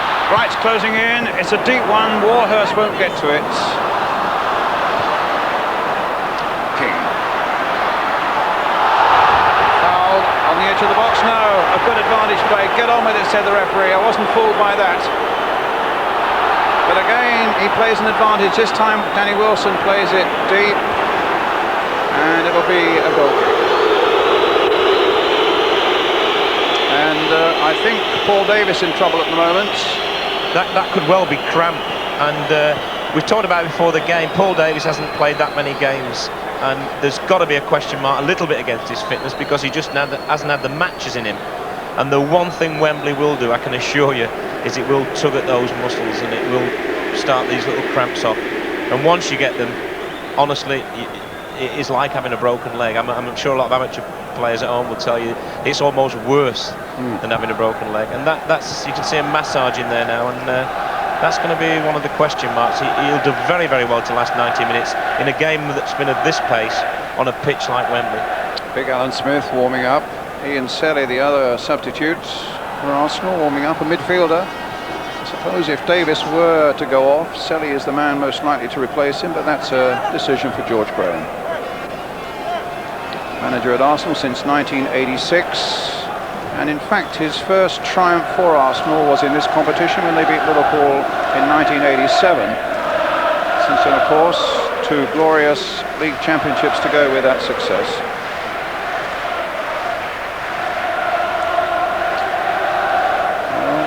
Side have done him proud this season, Trevor Francis.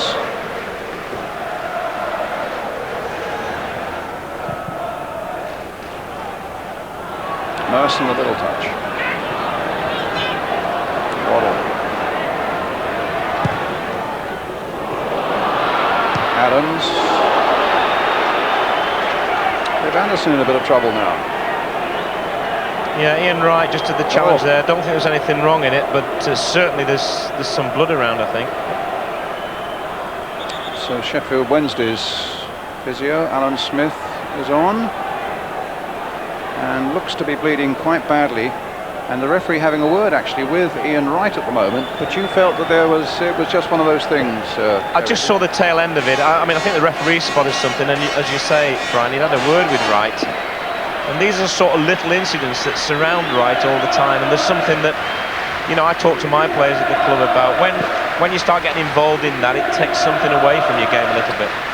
There's an elbow or a hand or something that's smacked into Big Viv. Let's have a look again, see whether it's an elbow. This angle might tell us better. Yes, he probably just got the bit of an elbow, didn't he? But I don't think, again, looking at it like from that angle and in slow motion, that there's really any intent there. You've got to give players the benefit of the doubt when it's like that. But there do seem to be a lot of elbows in the game these days. Well, when you're Ian Wright's size up front and you're playing against these big guys, I mean, you do get your fair share of stick the other way. And I suppose sometimes you have to you feel you have to take the law a little bit into your own hands. It's not right, it's not the right way, but unfortunately it happens. But I'm sure Viv Anderson's had a million of those in his 20-odd years in the game. Graham Hyde warming up. The game hasn't really picked up, Brian, has it, in the second half like we had in the first. The goal certainly coming as early as it did set the pace much more frantic, and it's now as if the sides are more or less, it's more like a game of chess now, and sort of more like the game we thought it would be. But a noisy game of chess. Well, the Sheffield Wednesday fans, which are to our right, are making a tremendous amount of noise, and of course I suppose they've had less trips to places like this over the last 20 years than Arsenal. They're certainly out for a day out from Yorkshire. They've come a long way and they're going to enjoy it. Well, as Jack was saying, they're very, very special supporters. And they've added a flavour of their own to Wembley today. Can their manager and his team bring them the success they want? Well, he's 39, isn't he? Is it tomorrow? Then there can't be 39 steps up to that to pick that trophy up. But if he went up one side and across and down the other, it probably would be around that.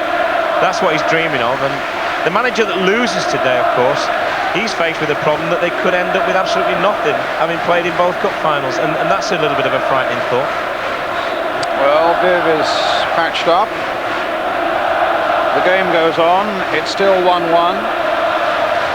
And we've played about 17 minutes of the second half. Referee having a word with John Sheridan about something now.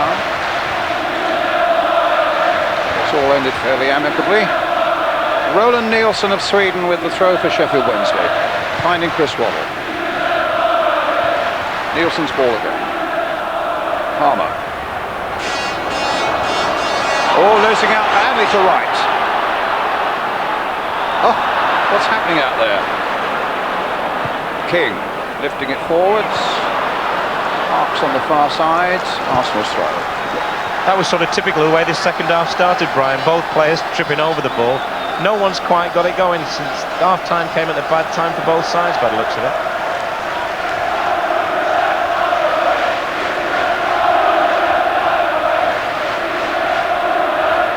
Waddle chasing.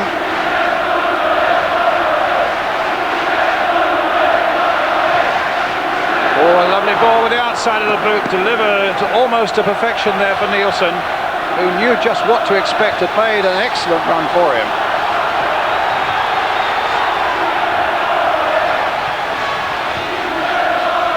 Roland Nielsen with the throw. Here's Mark Wright. Sheridan. Wilson. Here comes Adams. Davis. And Winterburn, floating it towards Campbell, flicked on to right. It's an Arsenal ball.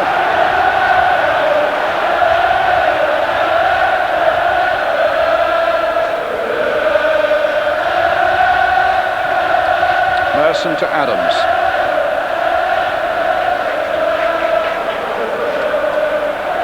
O'Leary. Davis. Winterburn. Merson.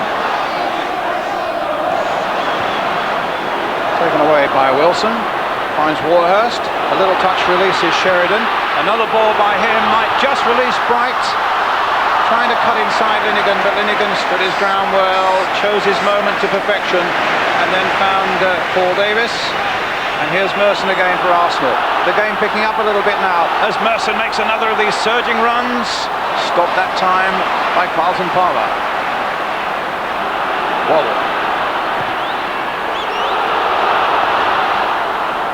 Warhurst.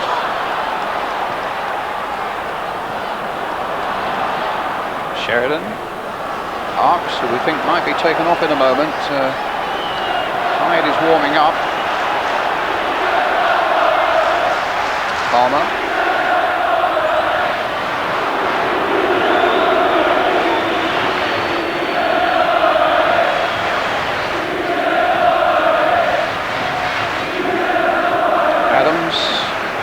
Guided back by O'Leary to David Seaman. Brian, it's always difficult to make substitutions this early because don't forget, if it's still level at the end of 90 minutes, there's extra time.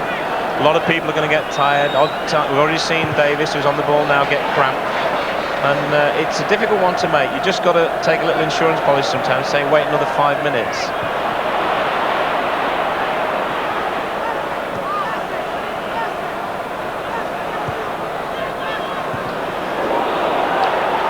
Wright is onside, but the whistle had gone. Wright's a little unhappy with that. Probably about the first time that Alan Gunn hasn't played an advantage, and Arsenal were in the clear. That's sod's law, that, Brian, isn't it? It was clear through. Winterburn towards Parlour. Good jump by Palmer. O'Leary to Davis. A little bit of pressure here from Arsenal, just seeking that ball that will release Ian Wright in the penalty area, but not this time. I think it's 5 games he's gone without scoring. As he said in one newspaper today, that really is a compliment to me when people start talking about that. He's set terrific high standards for himself, and he's now got the more difficult job of living up to them. Right. Knocked back again by O'Leary.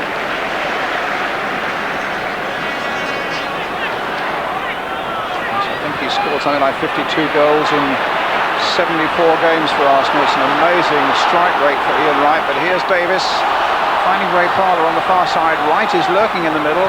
Merson's a little bit on the deeper side, but that wasn't the ball in they wanted. It was nevertheless a very good ball in, and I think Merson was pulling out the other way. If he'd made his run in instead of coming back out, it was made to look a bad ball by player. See, Merson starting to go, probably a little bit worried about the offside, and in the end, it just went aimlessly for a goal kick.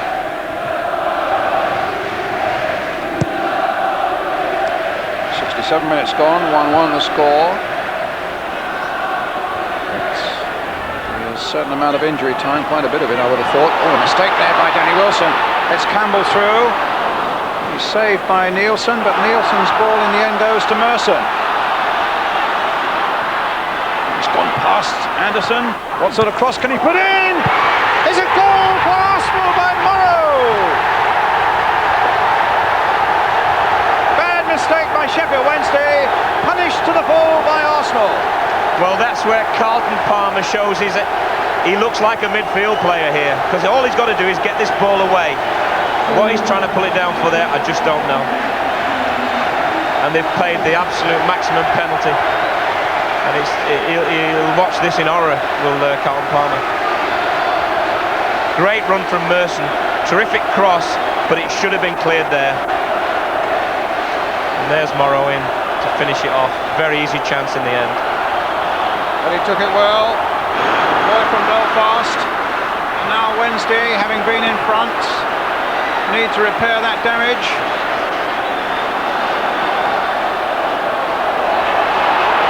Davis. Right.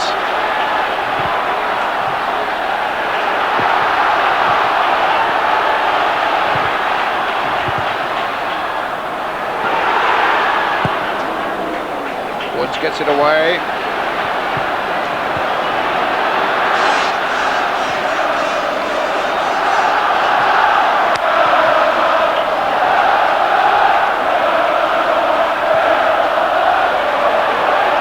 Very late challenge there, Brian, from Mark Bright. A little bit of frustration, that, I think. And I think it's Linnigan. It was a late challenge. But from a neutral point of view, Brian, the game needed that goal. If you're obviously a Sheffield Wednesday fan, you'd be very disappointed. So, a yellow card for Mark Bright. This is just frustration, this, Brian. Look. Yeah.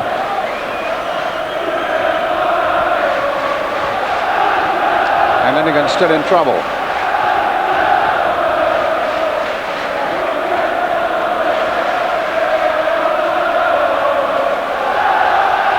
No, it's Tony Adams, I beg your pardon.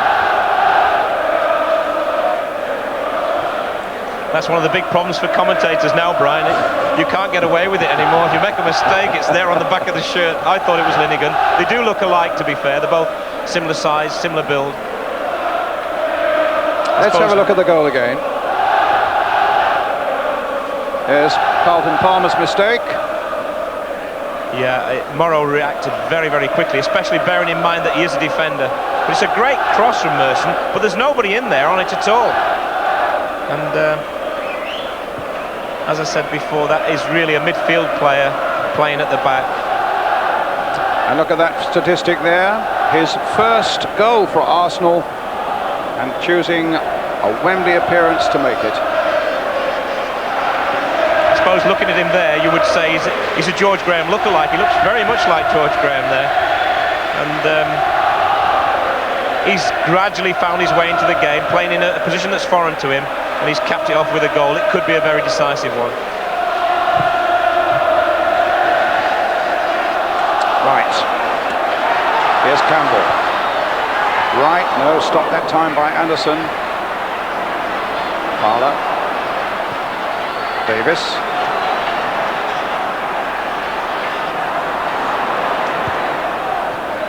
Now Waddle. It's kept in play. Linnigan. Davis again. Right, trying to get away from Anderson.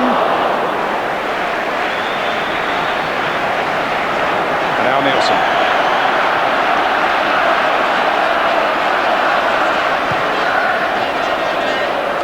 John Harkes.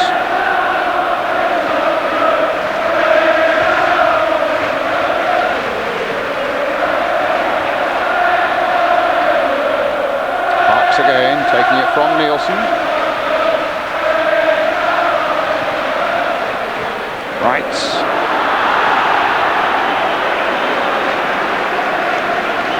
And Harkes tumbled over himself. I'm just wondering how long Trevor Francis will resist the temptation to try David Hurst, another of his strikers, looking for a goal. I wouldn't be surprised at all if he has to change something. Now, right. A wonderful goal! No, there was a foul, and it won't count. It's a fascinating game now, Brian, because Sheffield Wednesday have got to go at Arsenal, and that is when Arsenal are at the most dangerous, with people like Wright. All right, it was offside there. Oh, it's a trip, actually, on Viv Anderson. Woods with a free kick. Linnigan with a header. Wilson. Palmer. Nielsen.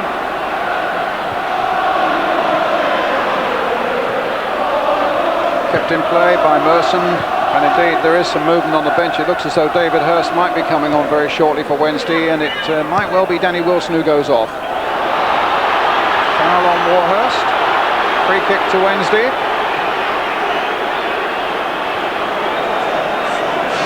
Getting his instructions there, Hurst, from Trevor Francis. Richie Parker just behind him. It's a real gamble, Brian, if he takes off a midfield player and puts on a centre forward, because I can't see Bright dropping back in there. I'm not sure it's Warhurst who could do that sort of job. And Wilson does a tremendous amount of fetching and carrying for them. So this is it's a gamble, but in cup finals, that's what you've got to do. Well, I think for certain Hurst will go right up alongside Bright.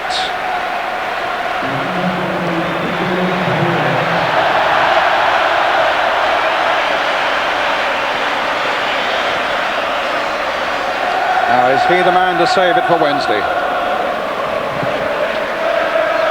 With just over a quarter of an hour remaining, plus some time to be added on for injuries, of course.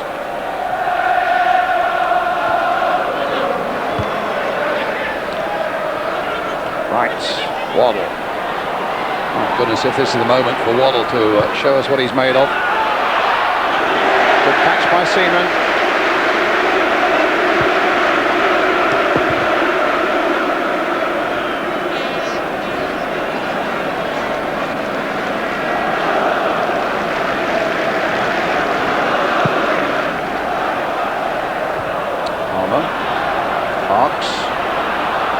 Dropped into centre midfield now, Harkes. There he is again.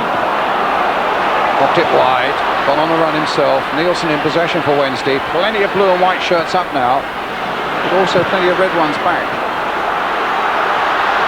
Will Seaman get there before Hurst?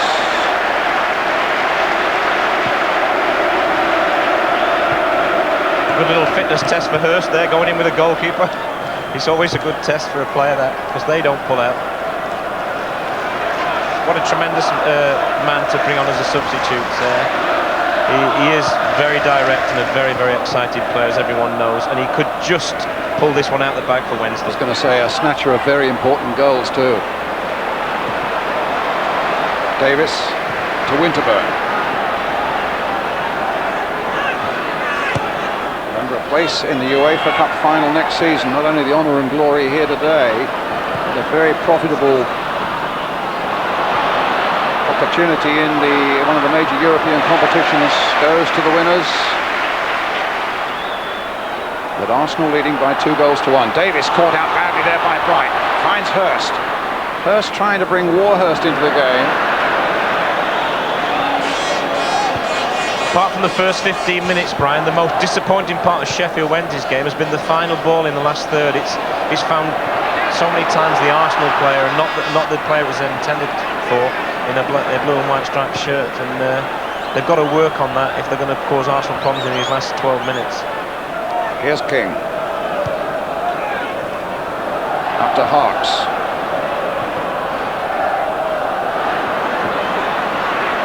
Hurst. Oh, tried to beat just one man too many, and the man he came up against was the Arsenal captain, Tony Adams. Merson.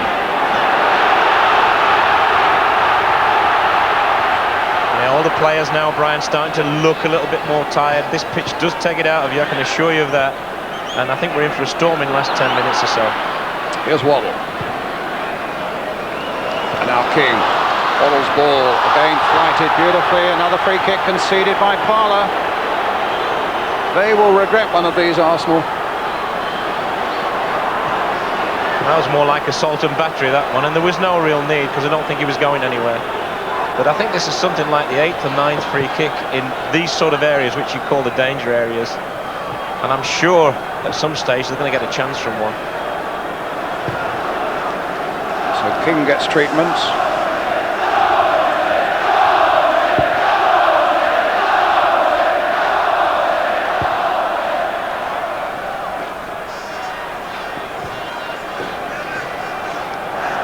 Arsenal will pull everybody back now.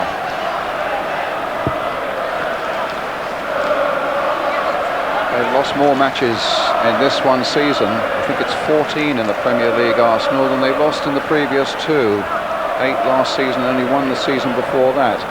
And if you felt they were a little bit vulnerable, you also have to say any George Graham team is beautifully prepared and motivated, and that's certainly been the case for Arsenal here today, even though he's not been able to pick his strongest side.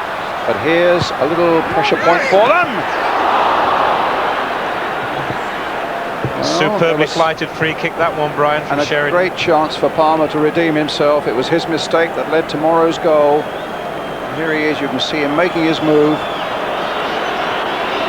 Yeah, Campbell did very well for a forward, because forwards don't like to get caught in that position. He just held him off, legally of course, but he just couldn't get inside him.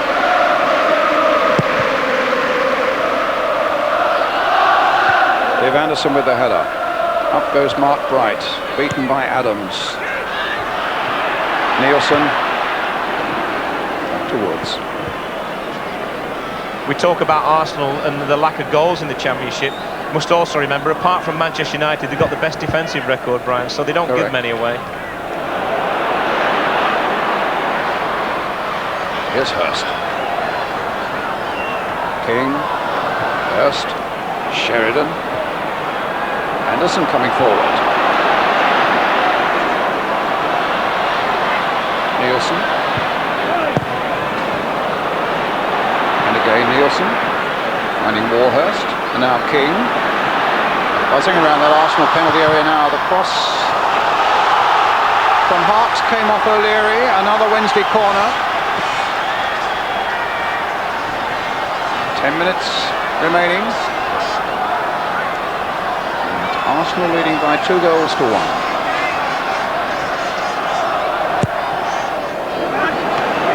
Good catch. Trevor Francis will be sat there saying, my goodness, that's the one place you don't want to put it, into the goalkeeper's arms.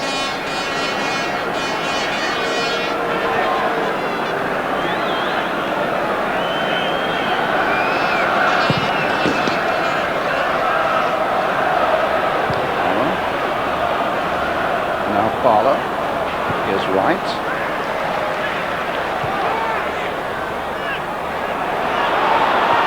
Fowler again, Merson.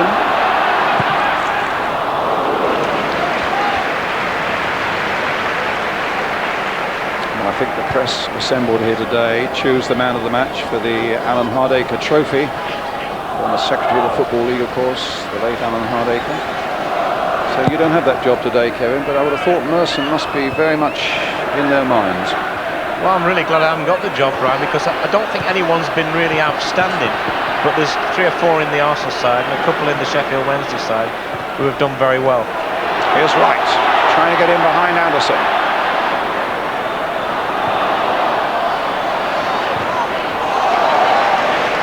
It's an Arsenal throw.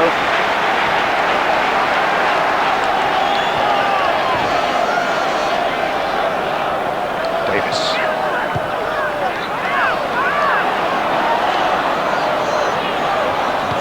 Burn.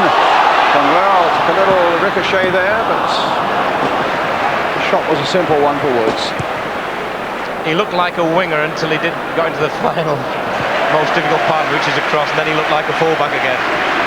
Wednesday are going to make another substitution. They're going to bring on Graham Hyde.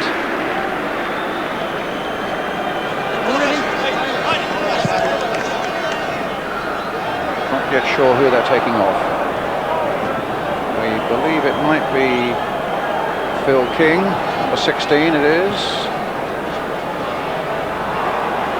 Well, they've got to take a bit of a gamble now, Brian, haven't they? There's nothing for losing 2-1 here.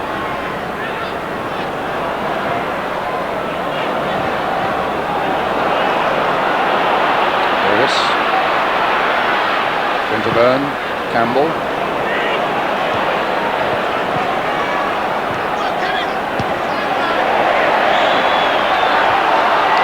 Kick to Wednesday. Campbell unhappy with that decision, claims he got the ball, but he shouldn't have thrown the ball away, Brian. He did get the ball, and I think he is a little bit unlucky. But when you start throwing balls away, then referees are obliged to call you over and tell you can't do that.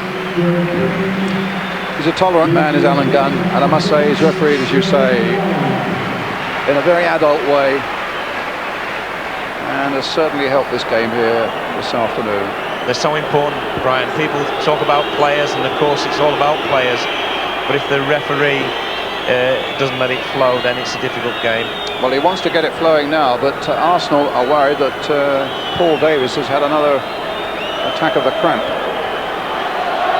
I can tell you, if he's getting cramped now, the last 8-10 minutes, whatever's left, they're going to seem like a lifetime, because it doesn't go away, it doesn't just come and go, it hangs around. And he's done very well, Davis. He's found that little niche to playing in midfield. He hasn't had to cover a tremendous amount of ground, but he's always been an outlet for them, and I don't think he's given one ball away all afternoon. Nielsen with the kick.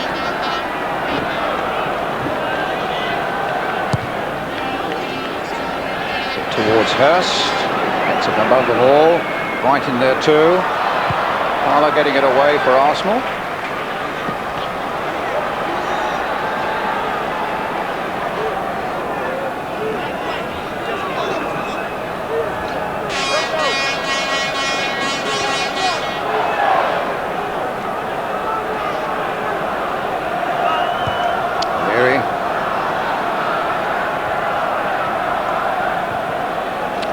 Gets it back to Viv Anderson. Towards Waddle. So Lear's header for Arsenal. Winterburn. Campbell playing it inside for Merson. It's an Arsenal throw.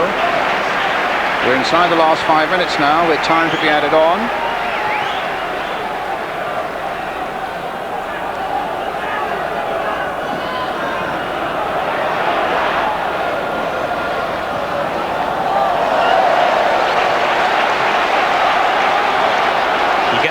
Brian, that if Sheffield Wednesday are going to get back in this, Waddle or someone like him are going to have to do something a bit different to what they've done so far.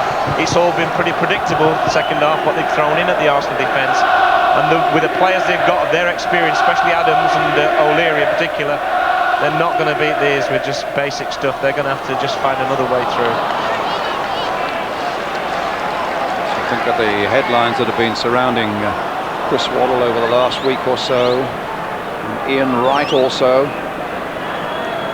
In fact, it's an unsung hero, Steve Morrow, with his first goal for Arsenal, who looks as though it might turn out to be the match winner. Well, that's a ball thrown away there by Chris Woods.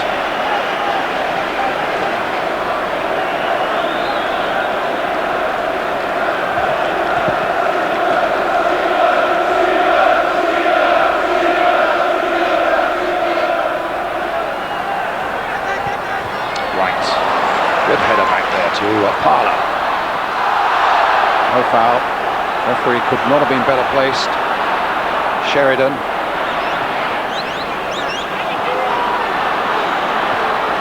Just kept in play. No, it's been out of play.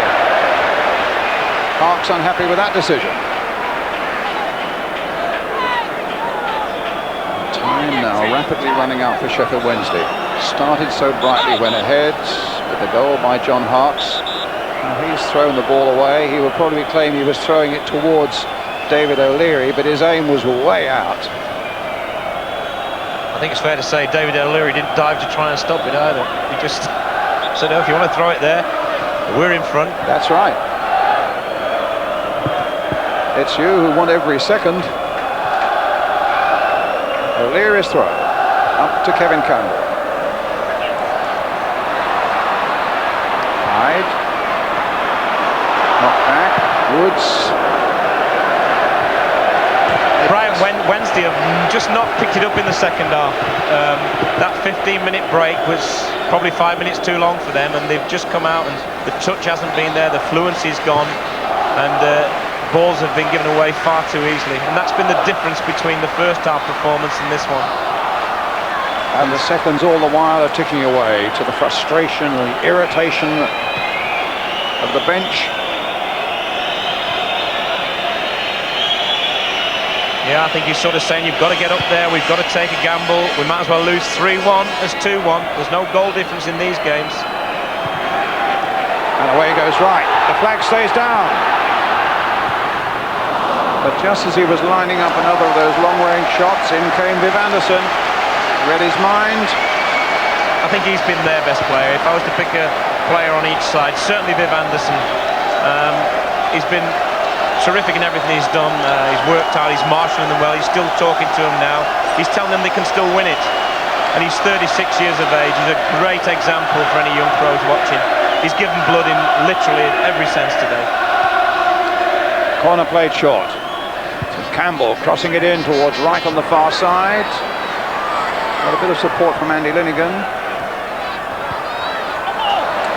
It's a Wednesday throw.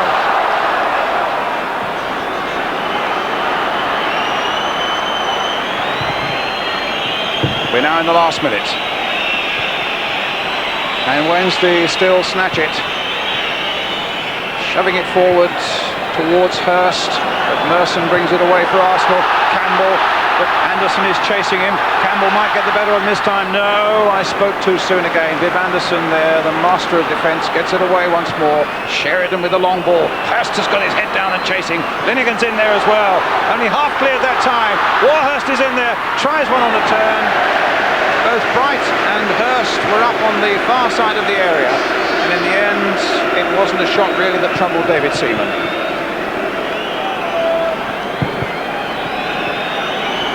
Maybe a couple of players better positioned here, but these are the sort of goals he's been scoring. He feels like he can score from there, and I mean, I think he's done a really hard working job up front without really causing the back four too many problems, as can be said for Bright as well. Here's Palmer.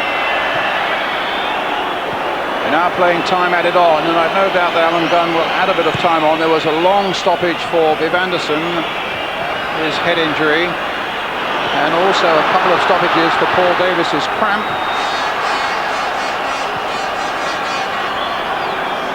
Now, is this the moment for the likes of Waddle and Sheridan to produce something? Will George Graham be denied in the last moments of this game? Sheridan playing it in now. A shot on the turn by Hurst, and it's gone behind for the goal kick. And that's typical of Hurst there. There wasn't really half a chance on for most strikers. He actually got a shot in, and he's not that far wide. A yard. Referee unhappy again with Mark Bright about something.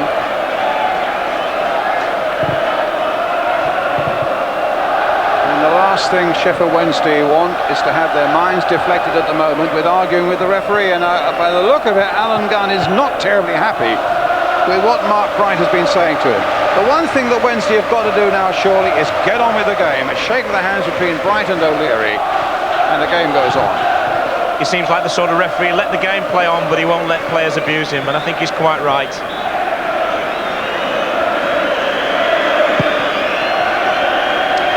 have a look at his watch. Morrow with a header. And Harks, the afternoon started in glory for him with that opening goal for Sheffield Wednesday. Deep into time added on now. Up goes Waddle. Hyde knocking it back. Harks will hit it forward again. Down that left-hand channel. And O'Leary, a lovely touch right at the end. Bangs it high into the Arsenal supporters up there. No, they're the Wednesday supporters. I was just thinking to himself, Brian, you know, this right back, it's not as difficult as I thought it would be, you know. He's not really been troubled at all. Waddle with the throw. Mark Bright. That time it was Paul Davis who got in and got the clearance away. Can Wright get on the end of this? No. Anderson's there. Waddle coming in on the far side. Got an offside against Chris Waddle. I think Chris Waddle's had a frustrating afternoon here at Wembley. So much was expected of him. Of course, it's impossible to live up to the headlines all the time and people's wishes and expectations. But we all thought he would play a bigger part in this game than he has, and I think that's great credit to George Graham and his tactical way of shutting him out with Merson mainly. Another look at the watch. Carlton Palmer bringing it forward.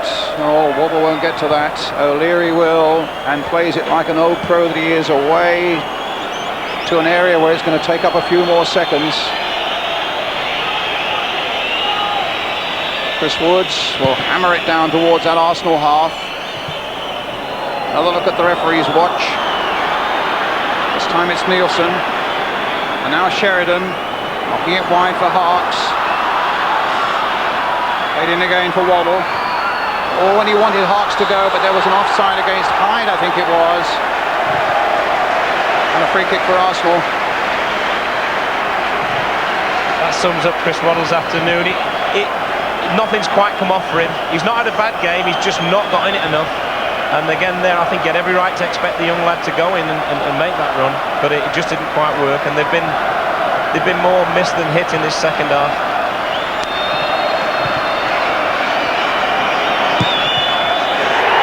The final whistle. Arsenal, the winners of the 1993 Coca-Cola Cup, beating Sheffield Wednesday by 2 goals to 1. Have assured themselves of a place in Europe next season. Paul Merson, scorer of the first Arsenal goal and named man of the match for the Alan Hardacre Trophy winner on a week when he became a father for the second time. What a week of celebration for him. And the customary Merson salute. And let's have a word with the victorious Arsenal manager, George Graham. George, congratulations, another trophy for you. What did you think of that second half display? Yeah, I thought it was a close game. I think we showed a lot of character again. You know, we're proving that we're a better team than actually what a lot of people give us credit for. But it was very, very close. Paul Merson got the Press Man of the Match award. Yeah, I thought it was very exciting. I thought he took a lot of pressure off us in the first half when he held onto the ball a lot and he was taking the full-back on. I think he showed a world-class full-back. You know, I thought he did very well. And you've got another cup final to come. Yeah, I expect another very hard game. Well done today. Okay, thank you. George Graham then. and the face of defeat from Viv Anderson. But as Kevin was saying, nobody played better in Sheffield Wednesday's cause, and at 36 he's saying, well, I've got a chance next month in the FA Cup final, but there won't be many more after that. And the most unexpected match winner of them all, Steve Morrow. His first goal for Arsenal, a 22-year-old Belfast lad who turned up trumps when most Arsenal wanted it, with George Armstrong, one of the great old-time Arsenal favourites, Steve Burtonshaw with him as well there, who would have brought him up through the youngsters, who brought all those Arsenal youngsters on, Steve Morrow amongst them, and, well, a most unexpected hero of the day. He's done a terrific job in the midfield. His main job wasn't to score the winning goal. It was to close down and win the ball, to allow the other players in the side like Wright and Campbell up front to go out and win it. But he's done what we see so often in finals. We're looking for the Waddles and we're looking at the Wrights, and suddenly tomorrow it'll be all about Morrow tomorrow. He did a super job on John Sheridan. He stifled him, the man who could really have caused most problems through that Sheffield Wednesday midfield. Ray Parlour on the left got through an enormous amount of work down that right-hand side, but the man of the match, Paul Merson, with that lovely volleyed goal, which we thought was deflected. In fact, it was swinging away beautifully. He must have hit it with the outside of the boot, always away from Chris Woods. Now, I wonder if that's Steve Morrow down there, because I tell you what, they were lifting him onto their shoulders, and I've got a feeling the players dropped him and got a bang on the head. I think we saw maybe just the start of him beginning to fall. That'll teach him to score the winning goal. Well, that's obviously it. Sometimes just on the spur of the moment, it looks like he's dropped on his elbow, Brian, and it would be a tragedy if he can't go up and get his medal. It looks as though he's got a serious problem there. Just a moment ago, an out-and-out hero for Arsenal, as the tradition here at Wembley for the League Cup final is that the losers go up first. There'll be disappointment there amongst those players, but I suppose it'll be slightly less than normal because they know they're coming back here again in about 3.5 weeks' time, whatever. And I honestly believe that because Arsenal have won today, there's a very, very good chance, looking back through history and teams playing each other twice in competitions in close proximity, there's a very good chance they could be going up second in a few weeks' time.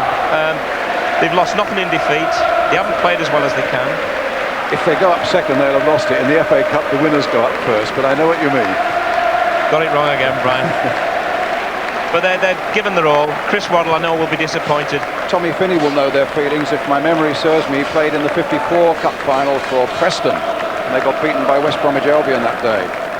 So Tom Finney, our guest of honour today, will certainly know the feelings of Sheffield Wednesday. Well, I tell you what, there's a real problem for Morrow. They've now got ambulance men on the field, and I can see the Arsenal team doctor there as well.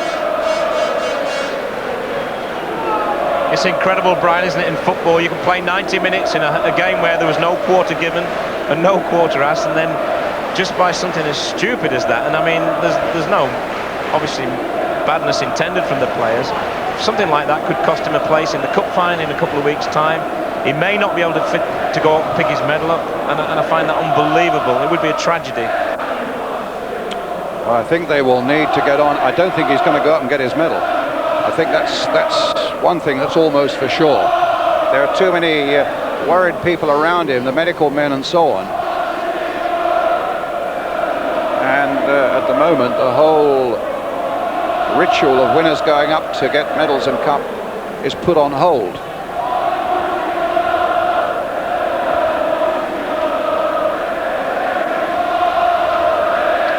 Looks like he's dislocated his elbow or broke his arm, Brian. The way they're strapping it up there, from what we can see. We're going to take a quick break and then we'll be back for the rest of the presentation.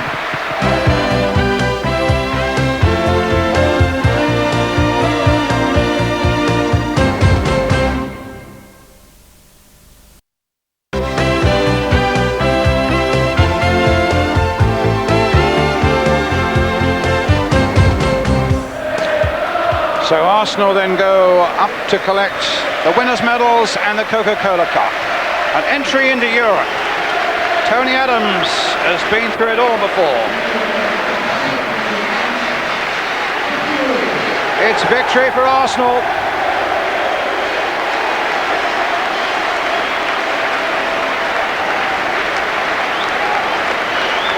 The smiling face of David Seaman and Kevin Campbell. But Steve Morrow, who we saw on the pitch, is not amongst them. The medical men have still been gathered around him. And in fact, he's been stretchered off straight to the dressing rooms, and we'll show you that in a moment. David O'Leary, after all those years.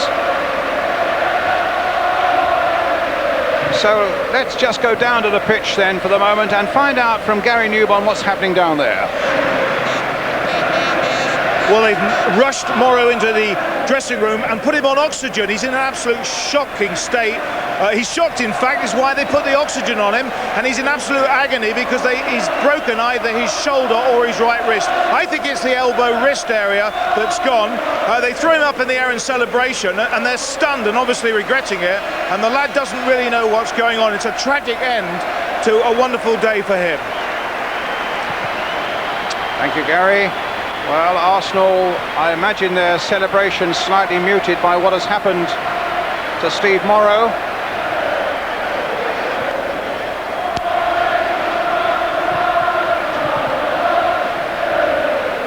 But it's been a superb team performance. As George Graham was saying, they haven't played at their best this season, but it's testimony to the way they've been prepared and to the spirit and the character within the camp that they've come here and have won by 2-1 against Sheffield Wednesday today.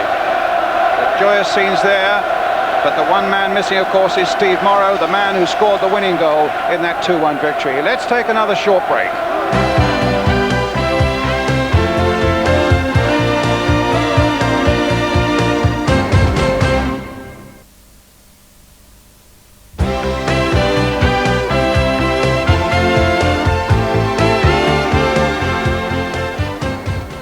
Welcome back to Wembley. Arsenal have won the Coca-Cola Cup, Jack. Let's have a look at the winning goal. Steve Morrow, the goal scorer. Whole thing finished in tragedy, but the boy, glorious goal from him. Paul Merson's made his mind up to go past the full-back there, and it's a great ball across, and Carlton Palmer doesn't quite get round the ball. Those sort of balls, you've got to be hooking away as much distance as you can. You can't kill a ball in that situation. Watch the ball across. He's got an opportunity to swing at it, but he tries to stop it. You never stop a ball in that situation as a centre-back. And of course, the boy Morrow following up. Unfortunately for Calvin Palmer, a terrible mistake, Jack, that's actually cost him he played very well, but I mean, when you're a midfield player and you start playing at the back, those sort of situations crop up. When the ball comes like that, you think it's going to get, I'm going to score an own goal here if I don't get it right. So you tend to be a bit, you've really got to get your foot to it and get the thing away. Okay, well, our next football on ITV is on Wednesday. It's another big one. Rangers back in action in the Champions League. They play CSKA in Moscow up there at Ibrox Park, live and exclusive at 7:20. From Wembley, on a great day for Arsenal, goodbye. You are the number one.